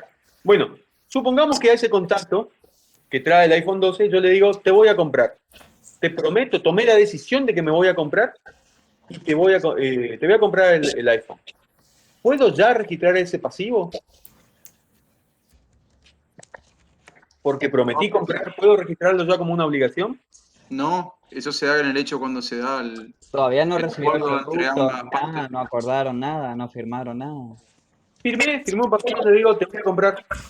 Firmé el papel donde digo, te voy a comprar el iPhone. ¿Cuándo se reconoce el...? Pero todavía no se reconoció la transacción, digamos. ¿Y cuándo voy a reconocer la transacción? Cuando la Veamos. otra persona me entrega el bien, digamos, y yo le entrego la plata. Vamos al concepto de pasivo. Un ente tiene un pasivo cuando debido a un hecho ya ocurrido está obligado a entregar activos o prestar servicios. ¿Recibí el iPhone 12? No. No. ¿Estoy obligado entonces? ¿Tengo pasivo? No. ¿Y no? ¿Todavía no? No tengo el pasivo. No tengo el pasivo. O sea que para mí la formalización, el momento en el que voy a considerar el pasivo, es cuando se cumplan todos los requisitos, no antes. ¿Entendió? No existen pasivos potenciales, es lo que habíamos hablado originalmente, como tampoco existen activos potenciales. Hasta que el hecho no ocurra, para mí el pasivo no existe. ¿Entendió? Perfecto. Bien, perfecto. Acá hablamos ahora entonces cómo cancelamos ahora un pasivo, cuáles son las condiciones o cuáles son los momentos en los que podemos considerar que el pasivo se puede cancelar. La primera manera y la más fácil de cancelar un pasivo es entregando el efectivo o el activo que nos hemos comprometido. ¿Sí? Y es un pasivo de dar, es una obligación de dar. Si es una obligación de prestar un servicio, de hacer, ¿cómo cancelo la obligación? Prestando el servicio. ¿Sí? Me comprometí a transportar, transporté. Cancelé la obligación. También puedo cancelar un pasivo generando la novación del mismo. ¿Qué es novar? Innovar. Cambio un pasivo por otro. ¿Sí? Reemplazo el activo viejo el pasivo viejo por un pasivo nuevo. O sea, en ese caso, por ejemplo, sería, tengo una deuda con ustedes, voy y saco un préstamo al banco y le doy la plata al banco a usted y vuelvo a tener un pasivo con el banco. Ahí, conmigo cancelaste el pasivo con el punto A, que es la entrega de efectivo u otro activo. Claro, sería seguir teniendo un pasivo con la misma persona, pero actualizado. Exactamente. Un ejemplo sería, yo le presté plata a Lautaro, le presté 10.000 pesos, fiado, no me firmó nada, es una deuda fiada, sin garantía, y en vez de cancelar la obligación, él dice, mira, no te puedo cancelar, pero por la duda te firmo un pagaré. Documentó la deuda. Es una deuda nueva. Es una novación de deuda. Reemplazó una obligación vieja por una obligación nueva. Ese sería el ejemplo de un reemplazo de la obligación por otro. Profe, y en el caso de que yo, por ejemplo, tenga una deuda con alguien de 10.000 pesos y yo le pago, pero solamente 5.000, ahí estaría respetando el punto A, que sería la entrada de efectivo, pero no completo, o sea, no termino de eliminar, de cancelar ese pasivo. No cancelás el pasivo, pero tampoco, según ese ejemplo que nos diste, Tiago, no novaste la deuda. Es la misma deuda, solo que más chiquita. Ah, ok, perfecto. No hubo novación ahí, ¿no es cierto? Claro, claro. Bien, perfecto. Vamos ahora a la siguiente. Dice que otra forma de cancelar las obligaciones es convertirla en capital. Transformarla en capital. ¿Y ahí? ¿Cómo hacemos para convertirla en capital? ¿Se acuerdan que todos los recursos estaban financiados por dos cosas? ¿Por terceros o por propietarios? ¿Sí? La fuente de los recursos eran financiación de los terceros o aporte de los propietarios. Bueno, una forma de cancelar obligaciones es ofrecerle al acreedor que se transforme en accionista, que se transforme en dueño de la empresa, por la porción de deuda. ¿Se entiende? Imaginemos que yo tengo una empresa que tenemos una empresa con varios socios y le debemos a la profesora Paola 1 millón de pesos. Entonces le decimos, mira, no te puedo cancelar la obligación, pero te propongo que pases a formar con tu porción de crédito, la deuda que tenemos con vos, que pases a formar parte de los accionistas. Es como que yo le doy 1 millón de pesos y le cancelo la deuda, y ella ese 1 millón de pesos me los devuelve como un aporte de capital. Se incorpora a la empresa como accionista. ¿Se entiende? Ustedes lo van a leer. Profe, ¿Sí? Profe, y en el caso, una pregunta. ¿El caso Vicentín entraría ahí? ¿No? El caso Vicentín es bastante amplio. No implicaba una capitalización de deuda específica. No quiero tocar el tema porque no lo conozco en profundidad, pero sé que no era una capitalización sencilla, era intervención del Estado, que prácticamente no era capitalización porque tiene que ser voluntaria, tienen que estar de acuerdo las partes. Eso prácticamente era, ¿cómo es que se dice? Cuando el Estado expropiación, que es sin la voluntad del deudor. Acá en este caso tiene que haber voluntad de las partes, tienen que ponerse de acuerdo el acreedor y el deudor, por la cual el acreedor capitaliza la deuda, deja de ser acreedor y pasa a formar parte de los dueños de la empresa, ¿sí? Esa es una forma. por ejemplo, Sí. eso no sería un caso, por ejemplo, yo creo que en Estados Unidos se usa eso, que veo que los empresarios no solamente manejan el capital propio, sino que a veces manejan el capital de otro. A veces, o sea, se lo contrata, no sé si por ahí ha visto que hay ciertos empresarios que se lo vuelve a contratar de otras empresas externas y, o sea, la otra empresa lo usa como para marketing, para llevarlo un poco para que se maneje mejor. Y hay ciertos casos que, por ejemplo, le dicen que, o sea, le van a pagar el tipo del servicio a ese empresario con un cierto capital o ciertas acciones de la empresa. No, Eso no, sería algo parecido. esa es una forma de distribución, no es deuda en realidad. Eso son formas de incentivo a los empleados. No sería en realidad una capitalización estricta, porque la deuda no existe, no se reemplaza una deuda por otra, sino que es parte de la promoción de los empleados, ¿sí? Donde dicen, bueno, te vamos a dar cierta cantidad de capital como premio, como beneficio. No estaríamos en ese ejemplo. Acá el ejemplo es una deuda contraída ya con el acreedor, donde el acreedor, en lugar de pedir la cancelación de la deuda, se incorpora como propietario del ente, ¿cierto? Cambia. La renegociación de la deuda. ¿Cómo? La renegociación de la deuda con el FMI que buscan modificar todo y esas cosas. No sería el ejemplo, porque en la renegociación de la deuda estamos hablando de contabilidad pública, contabilidad del Estado, digamos, ¿sí? Y ahí lo único que estamos haciendo es una innovación. Sería el punto C, reemplazo de una obligación por otra, ¿sí? Creamos otro pasivo un poquito más oneroso, más intereses y con un desangrado más de la nación. Bueno, decíamos, hasta ahora vimos cómo cancelamos pasivos, entregando el dinero o el producto si es que es una obligación de dar, prestando el servicio si es una obligación de hacer, el reemplazo del pasivo por otro, una novación de deuda, o una capitalización de deuda sería el punto C. Pero además en el punto C nos dice que también puede quedar cancelado si el acreedor renuncia a sus derechos, ¿sí? El acreedor dice, mira, te perdono, te condoné la deuda. Es muy raro que ocurra, pero puede ocurrir. En esos casos también existe una cancelación del pasivo. ¿Está bien? ¿Se entendió más o menos? Acá hace una aclaración. Sí. No,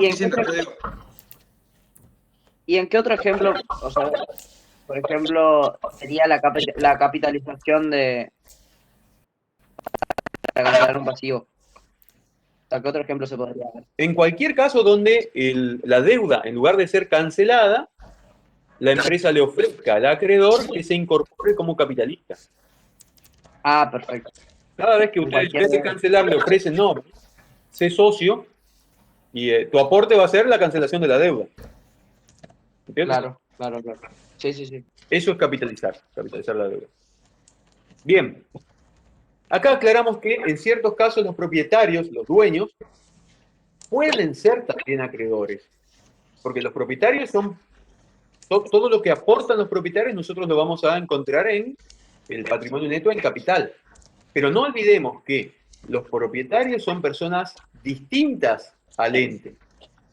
El dueño de California no es California Sociedad Anónima, es una persona distinta, que está incluida dentro de los capitalistas de Sociedad Anónima. ¿Puede ese capitalista, como persona distinta, prestarle a California S.A. y por ende ser acreedor independiente, independientemente de ser además dueño de la empresa? ¿Entiende? Más o menos. ¿Y si la empresa no cumple con sus obligaciones? Y le puede hacer juicio, puede hacer un montón de cosas. Es un acreedor más. Pero es su propia empresa. Claro, puede ser acreedor de su propia empresa. Es más, no solo por haberle prestado, por haberle vendido a cuenta a la empresa, sino que también por las relaciones de propietario-empresa. Ustedes saben que todos los inversores invierten porque quieren ganar plata. ¿Y cómo ganan esa plata? A fin de año se hace un balance donde se determina si hubo ganancia o pérdida y se decide la distribución de utilidades. Si el ente decide la distribución y no distribuye, para el acreedor eso es un crédito y para la empresa es una deuda con sus propietarios. Le tiene que todavía pagar, cancelar la distribución de utilidades que habían hecho. ¿Sí? Igual lo vamos a ver un poquito más adelante para no complicarle la vida. Pero es importante que sepan que los propietarios, además de ser propietarios, pueden también ser acreedores de la empresa. Ningún problema porque son terceros independientes de la empresa. Terceros ajenos a la empresa, digamos. Así como planteamos que para los activos deben ustedes investigar la clasificación de activos, también le vamos a pedir que clasifiquen, que busquen la clasificación de pasivos según su forma de cancelación, según el plazo de cancelación y según el grado de certeza de la obligación. Acuérdense que cuando dimos la definición de pasivos dijimos que son aquellas obligaciones ciertas o con un alto grado de probabilidad de ocurrencia. ¿Está bien? ¿Se entendió? ¿Qué tienen que hacer entonces? ¿Cuál es la tarea encomendada? Clasificar los pasivos con estos tres criterios. Según la forma de cancelación, según el plazo de cancelación y según el grado de certeza que tengan de esa cancelación. ¿Estamos?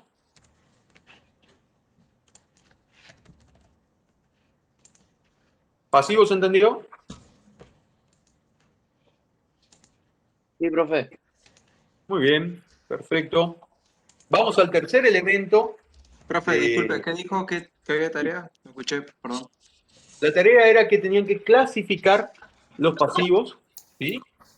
Según esos tres criterios que le habíamos nombrado. Así como hicimos la clasificación de activos, tienen que preparar la clasificación de pasivos. Aclaremos, no tienen que entregarlo, pero sí tienen que hacerlo, ¿sí? Porque es parte de la preparación para el parcial. Son preguntas que podemos hacer en el parcial. Bien, tercer elemento del patrimonio. El patrimonio neto. Acuérdense que no es lo mismo patrimonio que patrimonio neto. ¿Qué era el patrimonio? Todo lo que tiene el ente, los activos, los pasivos, patrimonio neto. Exactamente, o sea que el patrimonio contiene al patrimonio neto, ¿sí? No son sinónimos, son dos cosas distintas. Uno contiene al otro. Uno está formado por activos, pasivos y patrimonio neto, mientras que el patrimonio neto, acá tenemos varias definiciones de patrimonio neto. En principio, podemos decir que el patrimonio neto es la diferencia entre activo y pasivo.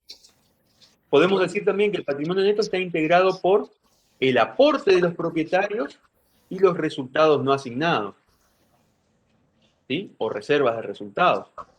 Acá define al patrimonio, dice que el patrimonio neto es la parte del activo, la parte de los recursos que corresponde a los dueños o titulares del ente. Pensémoslo así. Nosotros dijimos, todos los recursos estaban financiados por alguien, ¿no es cierto? Por una fuente de los recursos. Todos los recursos se lo pedimos prestados a alguien, pasivo, o lo aportaron los propietarios, capital, o fue de reinversión de utilidades, resultados no asignados. Ahora, si todos los bienes y derechos que nosotros tenemos los usamos para cancelar las obligaciones que tenemos, cancelar los pasivos, con todo el activo que tenemos, cancelamos todas las deudas que tenemos, lo que nos queda, ¿a quién le pertenece? ¿A los titulares del ente?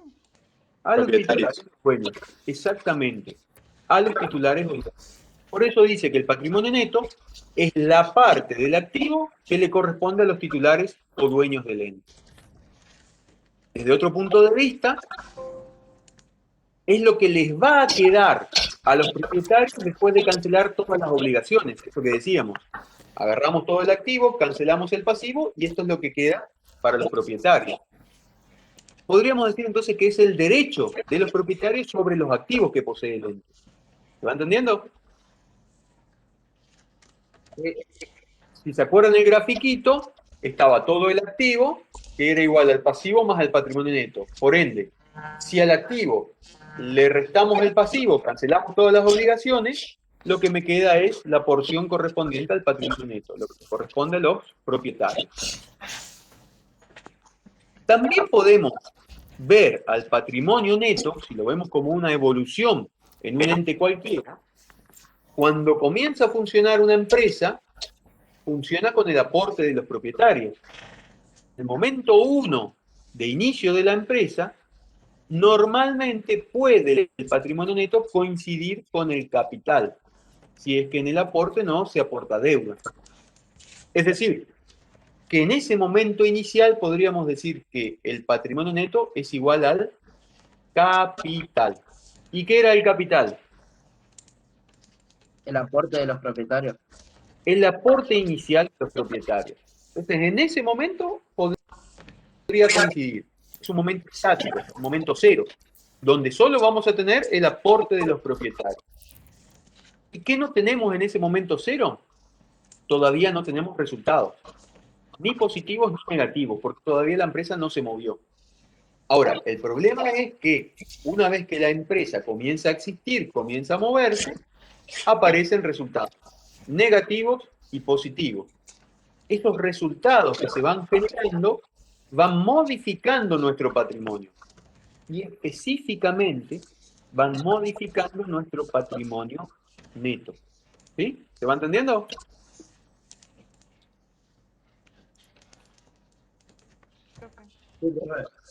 Perfecto. Vamos a la definición de la RT16. Dice la RT16 justamente que el resultante del aporte, que el patrimonio neto está conformado por el resultante del aporte, capital, y la acumulación de resultados. Está definiendo dos cosas que forman parte del resultado, del patrimonio neto. Lo que aportaron los socios y los resultados que quedaron acumulados. ¿Sí? Positivos o negativos, lo que haya. Todo eso va a estar formando parte de nuestro patrimonio neto. Lo define bien conciso, bien sencillo. Por eso dice que el patrimonio neto, el origen del patrimonio neto, se puede desagregar como aportes y resultados. ¿Sí? Aporte de los propietarios y resultados acumulados. Vamos a tocar específicamente el capital. Cuando hablamos de capital, ustedes pueden ver que si se trata de una empresa unipersonal, ¿cuántas personas forman parte de los propietarios en una empresa unipersonal? Uno solo. Uno. Solo un propietario. Un solo propietario. Es decir, que el capital es lo que aporta ese propietario. ¿Sí? El aporte es único y no se divide en partes. Es un solo capital lo que se aportó. Pero sin embargo, cuando hablamos de sociedades, ¿sí? Lo que aportan estas sociedades es un capital que proviene de varios integrantes. ¿Sí? Y en esa sociedad podemos identificar dos momentos en la vida del capital. El momento de suscripción y el momento de integración. Supongamos que nosotros decidimos constituir una sociedad. ¿Sí? Una sociedad de capital, una sociedad de anónimo. Todos nosotros. ¿Cuántos somos actualmente? A ver. No veo acá. 71. 71. Bueno, 71 personas vamos a aportar cada uno 10.000 pesos. ¿Sí? 71 a 10.000 pesos son 710.000 pesos que vamos a constituir una empresa. ¿Me van siguiendo hasta acá? Para que nuestra empresa se cree, tenemos que hacer un contrato. Y en ese contrato todos y cada uno de nosotros firmamos prometiendo que vamos a entregar 10.000 pesos cada uno. ¿Estamos de acuerdo ahí? ¿Se entendió el ejemplo? Sí, profe. Perfecto. Vayan pensando de dónde van a sacar 10.000 pesos. En el momento en el que firmamos el contrato, en ese momento se crea la sociedad. Esta sociedad se va a llamar Puflito S.A. ¿Sí? Puflito S.A. Muy bien. Esta sociedad que creamos se creó hoy. La creamos, la firmamos firmamos el contrato hoy. Y este contrato que firmamos hace nacer la sociedad. Nace esta sociedad. Vamos a hacer una SRL porque somos poquitos, 61 somos poquitos. ¿Podemos, Paola, con 71 armar una SRL?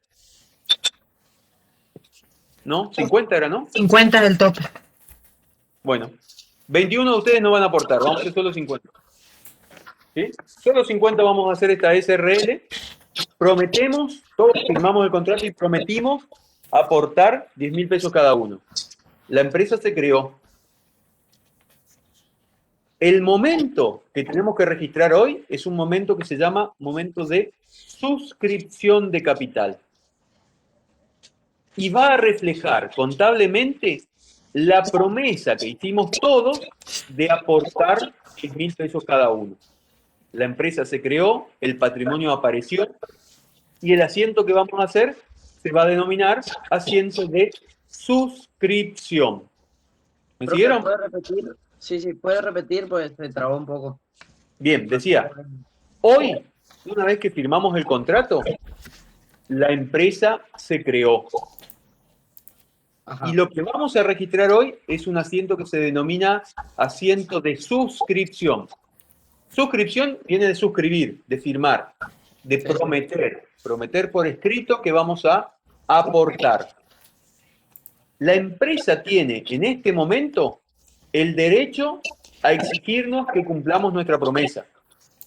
Puflito SRL tiene derecho a exigirme a mí que yo cumpla con los 10.000 pesos que me prometí que iba a aportar.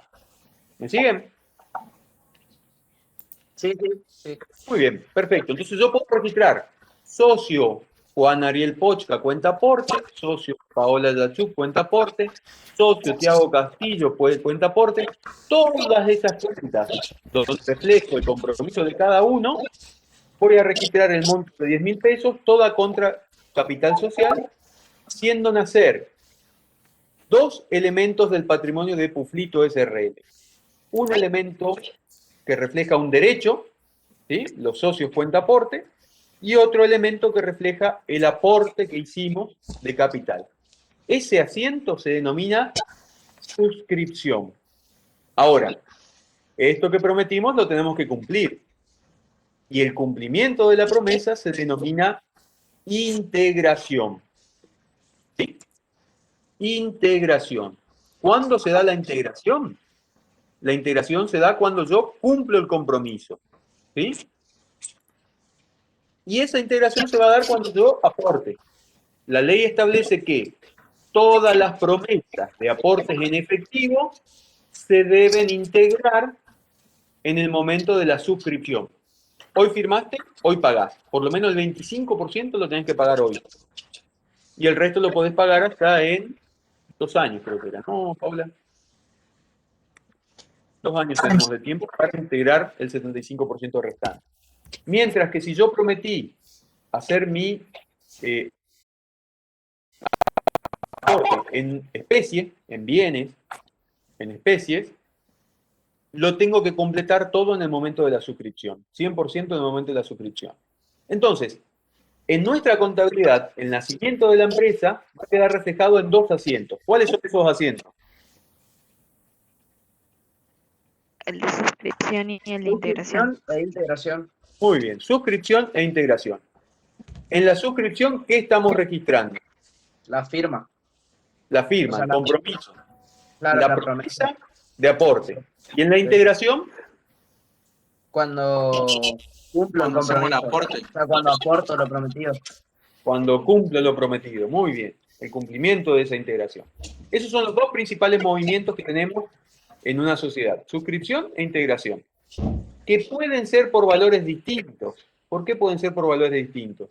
Porque, como dijimos, la promesa de integración del efectivo puede ser cumplida en forma temporal. Tenemos que integrar, cumplir el 25% sí o sí en la suscripción y el resto tenemos tiempo de hacerlo hasta en 2 años. ¿Entendió? Sí, profe. Profe, ¿puede ser diferente también porque uno aporta efectivo y el otro aporta un inmueble? Sí, la integración puede ser en cualquier especie. Podemos aportar bienes y también podemos aportar deudas. La diferencia está en que si aportamos efectivo, podemos hacerlo en forma parcial, mientras que si aportamos especie, tenemos que hacerlo en forma total. Si yo prometí aportar un inmueble, tengo que entregar el título, el inicio de la transferencia lo tengo que entregar al 100% en el momento de firmar la suscripción. No puedo decir lo voy a hacer en el futuro. ¿Sí? La ley no me lo permite, lo tengo que hacer todo en el acto de suscripción. ¿Se entendió?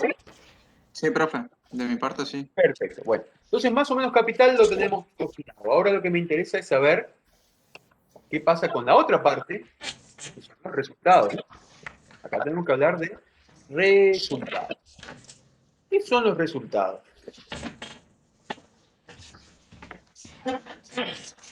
¿Qué les parece que son resultados a ustedes?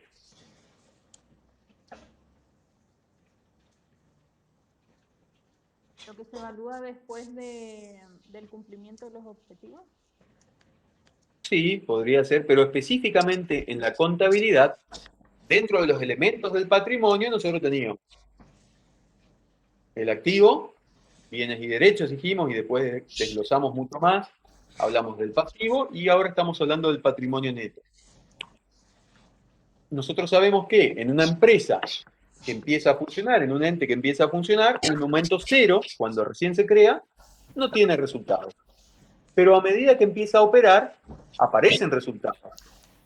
¿Qué son los resultados?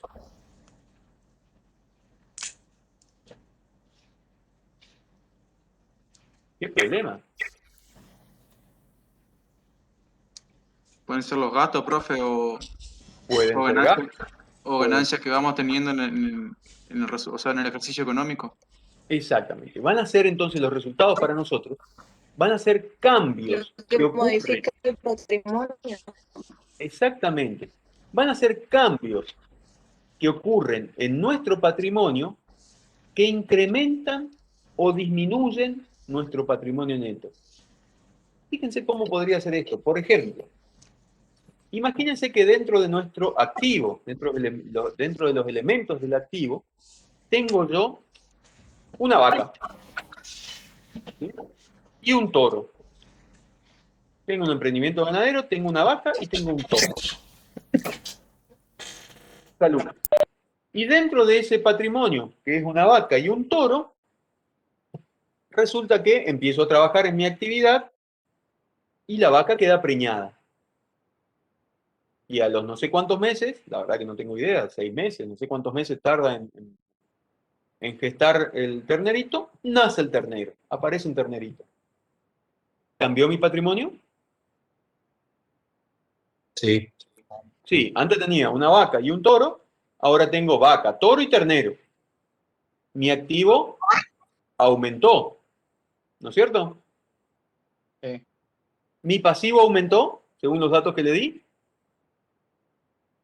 No. No. O sea que, ¿cómo puede ser? ¿Se acuerdan que el activo era igual al pasivo más Patrimonio neto. Exactamente, más el patrimonio neto.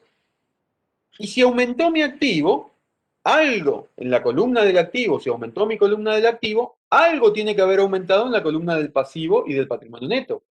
Si mi pasivo no aumentó, lo que aumentó fue mi patrimonio neto. ¿Me van siguiendo hasta ahí? Claro. Positivo. Exactamente. ¿Cuál fue el elemento que aumentó en el patrimonio neto? Los resultados. Y específicamente los resultados positivos.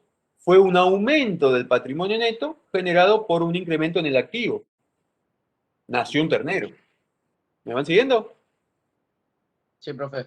Aparecen entonces dentro del patrimonio neto los resultados, que pueden ser aumentos del patrimonio neto o también disminuciones. Aunque no nos gusta, puede haber disminuciones.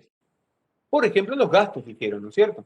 Si tenemos gastos, los gastos hacen que se reduzca nuestro activo, ¿sí? Hacen que se reduzca nuestro activo, pero a la vez que se reduce el activo, se reduce nuestro patrimonio neto. Y esa disminución de patrimonio neto nosotros las consideramos como resultados, ¿sí? El neto de los resultados positivos y negativos, es decir, todos los resultados positivos acumulados con todos los resultados negativos acumulados neteados, me va a determinar una variación en mi patrimonio neto, cual va a estar representada por los resultados acumulados. Y se refiere a los resultados que se fueron acumulando, no solo durante un ejercicio, sino durante toda la vida de la empresa. ¿Se entendió? Sí, profe, sí. Bueno, volcándonos a los resultados de un periodo, los resultados son aquellos que se generan por las transacciones con terceros, hechos internos donde no existen terceros, situaciones relacionadas con el contexto o hechos fortuitos de la vida general, ¿sí? Todas esas son las razones por las cuales pueden ocurrir resultados. Vamos a ver, por ejemplo, los resultados que se originan en transacciones con terceros por la operatoria normal y habitual. ¿Qué tipo de resultados podemos decir que se generan por operaciones normales con terceros? ¿Cuáles son los más comunes que podemos tener en una empresa? La venta. Muy bien, lo que nosotros si nos dedicamos a vender productos, a comprar y vender, un resultado positivo o negativo sería ese. Positivo. Positivo. Un resultado positivo sería la venta. Compré este producto por 1.000 pesos y lo vendí por ¿cuánto? En Argentina, en Misiones. ¿Por cuánto lo vendo si compré a 1.000? 4.000. A 10.000. Por 10.000, claramente. ¿Qué 4.000? Por 10.000. Y eso que no soy de acá. Sí, pero ya sabés cómo nos movemos en Misiones. Lo vendemos por 10.000, muy bien. A ver, analicemos qué ocurre si yo compro un bien por 1.000 y lo vendo por 10.000. ¿Mi patrimonio neto aumentó o disminuyó? Aumentó. ¿Aumentó? Claramente, tuvo un resultado positivo porque ejecuté al comprador, al cliente lo maté. Ejecuté un activo y lo convertí en otra cosa por un valor superior al que lo había adquirido, al que lo había comprado. Con lo cual ahí tenemos un resultado positivo. ¿Y qué otro resultado ya ahora negativo puedo tener normalmente con las transacciones de un ente cualquiera? Un gasto de luz, gasto de agua. Gasto de luz, por ejemplo. El gasto de luz es un resultado negativo porque va a ser una disminución del activo o también puede ser un aumento del pasivo si no pagué la deuda con EMSA. El gasto de luz va a ser una disminución del patrimonio neto relacionado con una disminución del activo o un aumento del pasivo. Ese es un resultado negativo. Y todo eso se consideran que son resultados originados en operatorias normales, con terceros, ¿no es cierto?, con otra persona.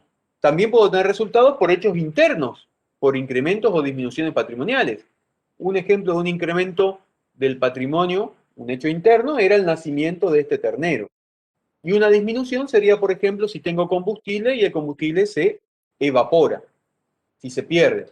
Si tengo artículos que pueden vencerse y vencen esos productos y los pierdo. Todos esos son hechos internos, donde no hay intervención de terceros, pero que pueden producir resultados positivos o resultados negativos. Profe, también podría ser si el ternero se muere o no. Si el ternero se muere, claramente. Si se muere, tengo una disminución de mis efectos patrimoniales, de mi activo, por un hecho interno, ¿sí? Claro. Se murió y encontré solamente la pezuña. Alguien se lo comió. Puede pasar.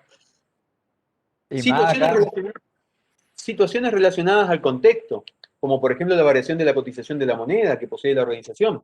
Si yo tengo la suerte de tener $10.000 guardados y el dólar sube, ¿eso es positivo o negativo para mí? Positivo. Positivo no, recontra positivo. Contrapositivo. Pues es como Nada. ver el país ya. Claro.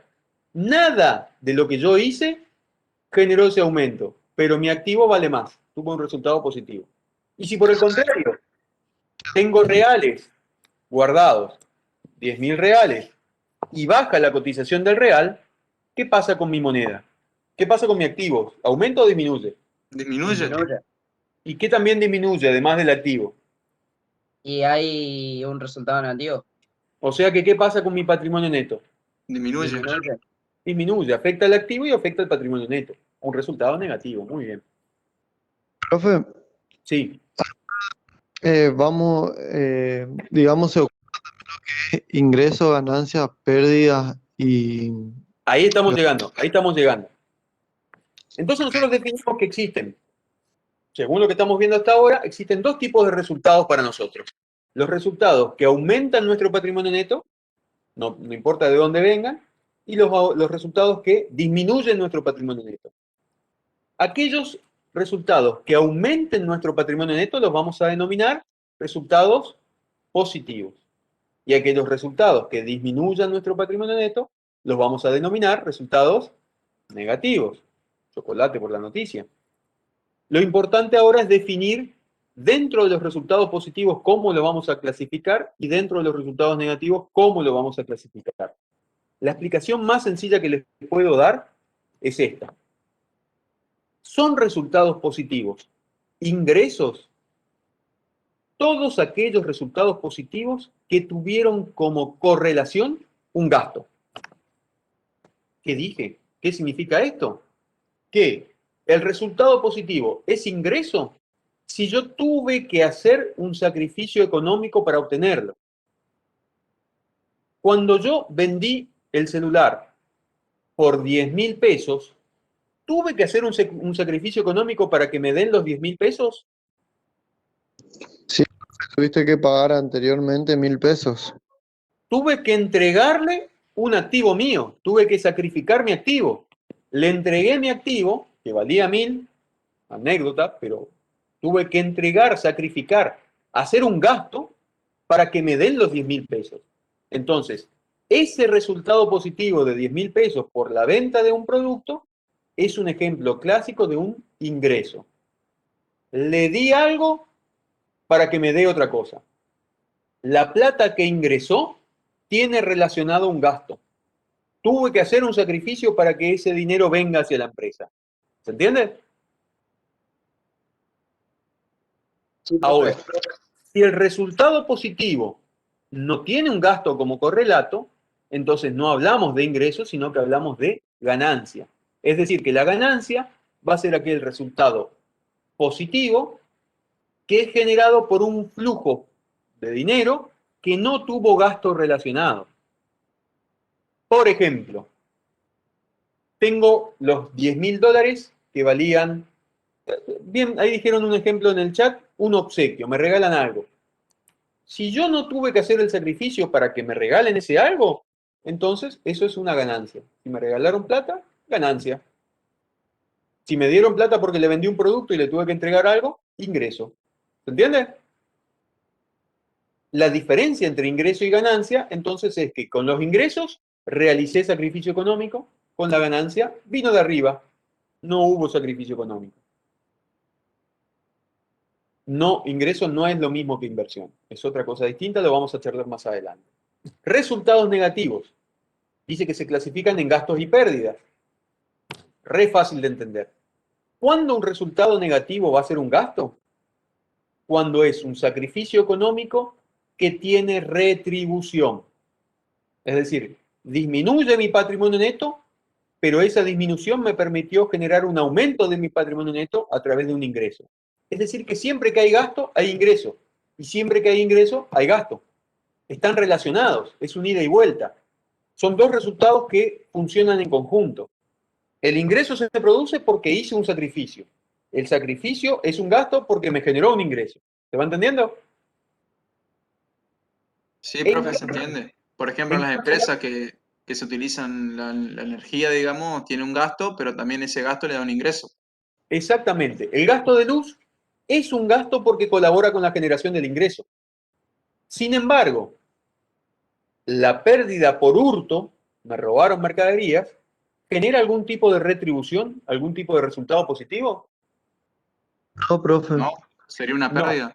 Esa es una pérdida. Es un sacrificio económico que no tiene... En caso de tener seguro, En el caso de tener seguro no es un gasto ni un resultado negativo, es un derecho. Porque me roban y yo inmediatamente le exijo al seguro que me devuelva eso que estaba asegurado. Profe, Sí. yo tenía un concepto sobre eso y decía que la pérdida o la ganancia era cuando surgía algo en mi organización en la cual yo no tuve el control, digamos, como una pérdida que te incendió tu local o una ganancia por una donación, como que yo no fui el quien controlé eso. Es cierto, hay bibliografía que habla de lo extraordinario de las ganancias y las pérdidas, que son hechos extraordinarios que están fuera del alcance del ente. Pero en esta visión que nosotros estamos dando, la clasificación va a tener relación con si tiene o no relación con un ingreso o con una retribución o no. Es decir, este ida y vuelta entre ingresos y gastos lo vamos a tener que ir relacionando siempre para poder definir si es ingreso o es ganancia o si es pérdida o es gasto. ¿Está bien? ¿Entendió? Sí. Perfecto. Bueno, yo creo que vamos cerrando porque ya estamos con hora cumplida y el otro... Profe, todos estos PDF o ¿cómo es? O lo subimos. O Power, ¿los suben? Al aula virtual. Los Listo, vamos a subir al aula virtual. Quédense tranquilos que lo vamos.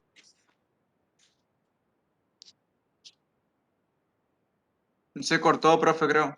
Está muteado, profe. Perdón, vamos a ir cerrando porque ya estamos con la otra comisión iniciando. Este PDF lo van a encontrar en el aula virtual, lo van a colgar ahí. Y bueno, quedamos para la clase del jueves, vamos a volver a ver este tema. Una consulta rápida.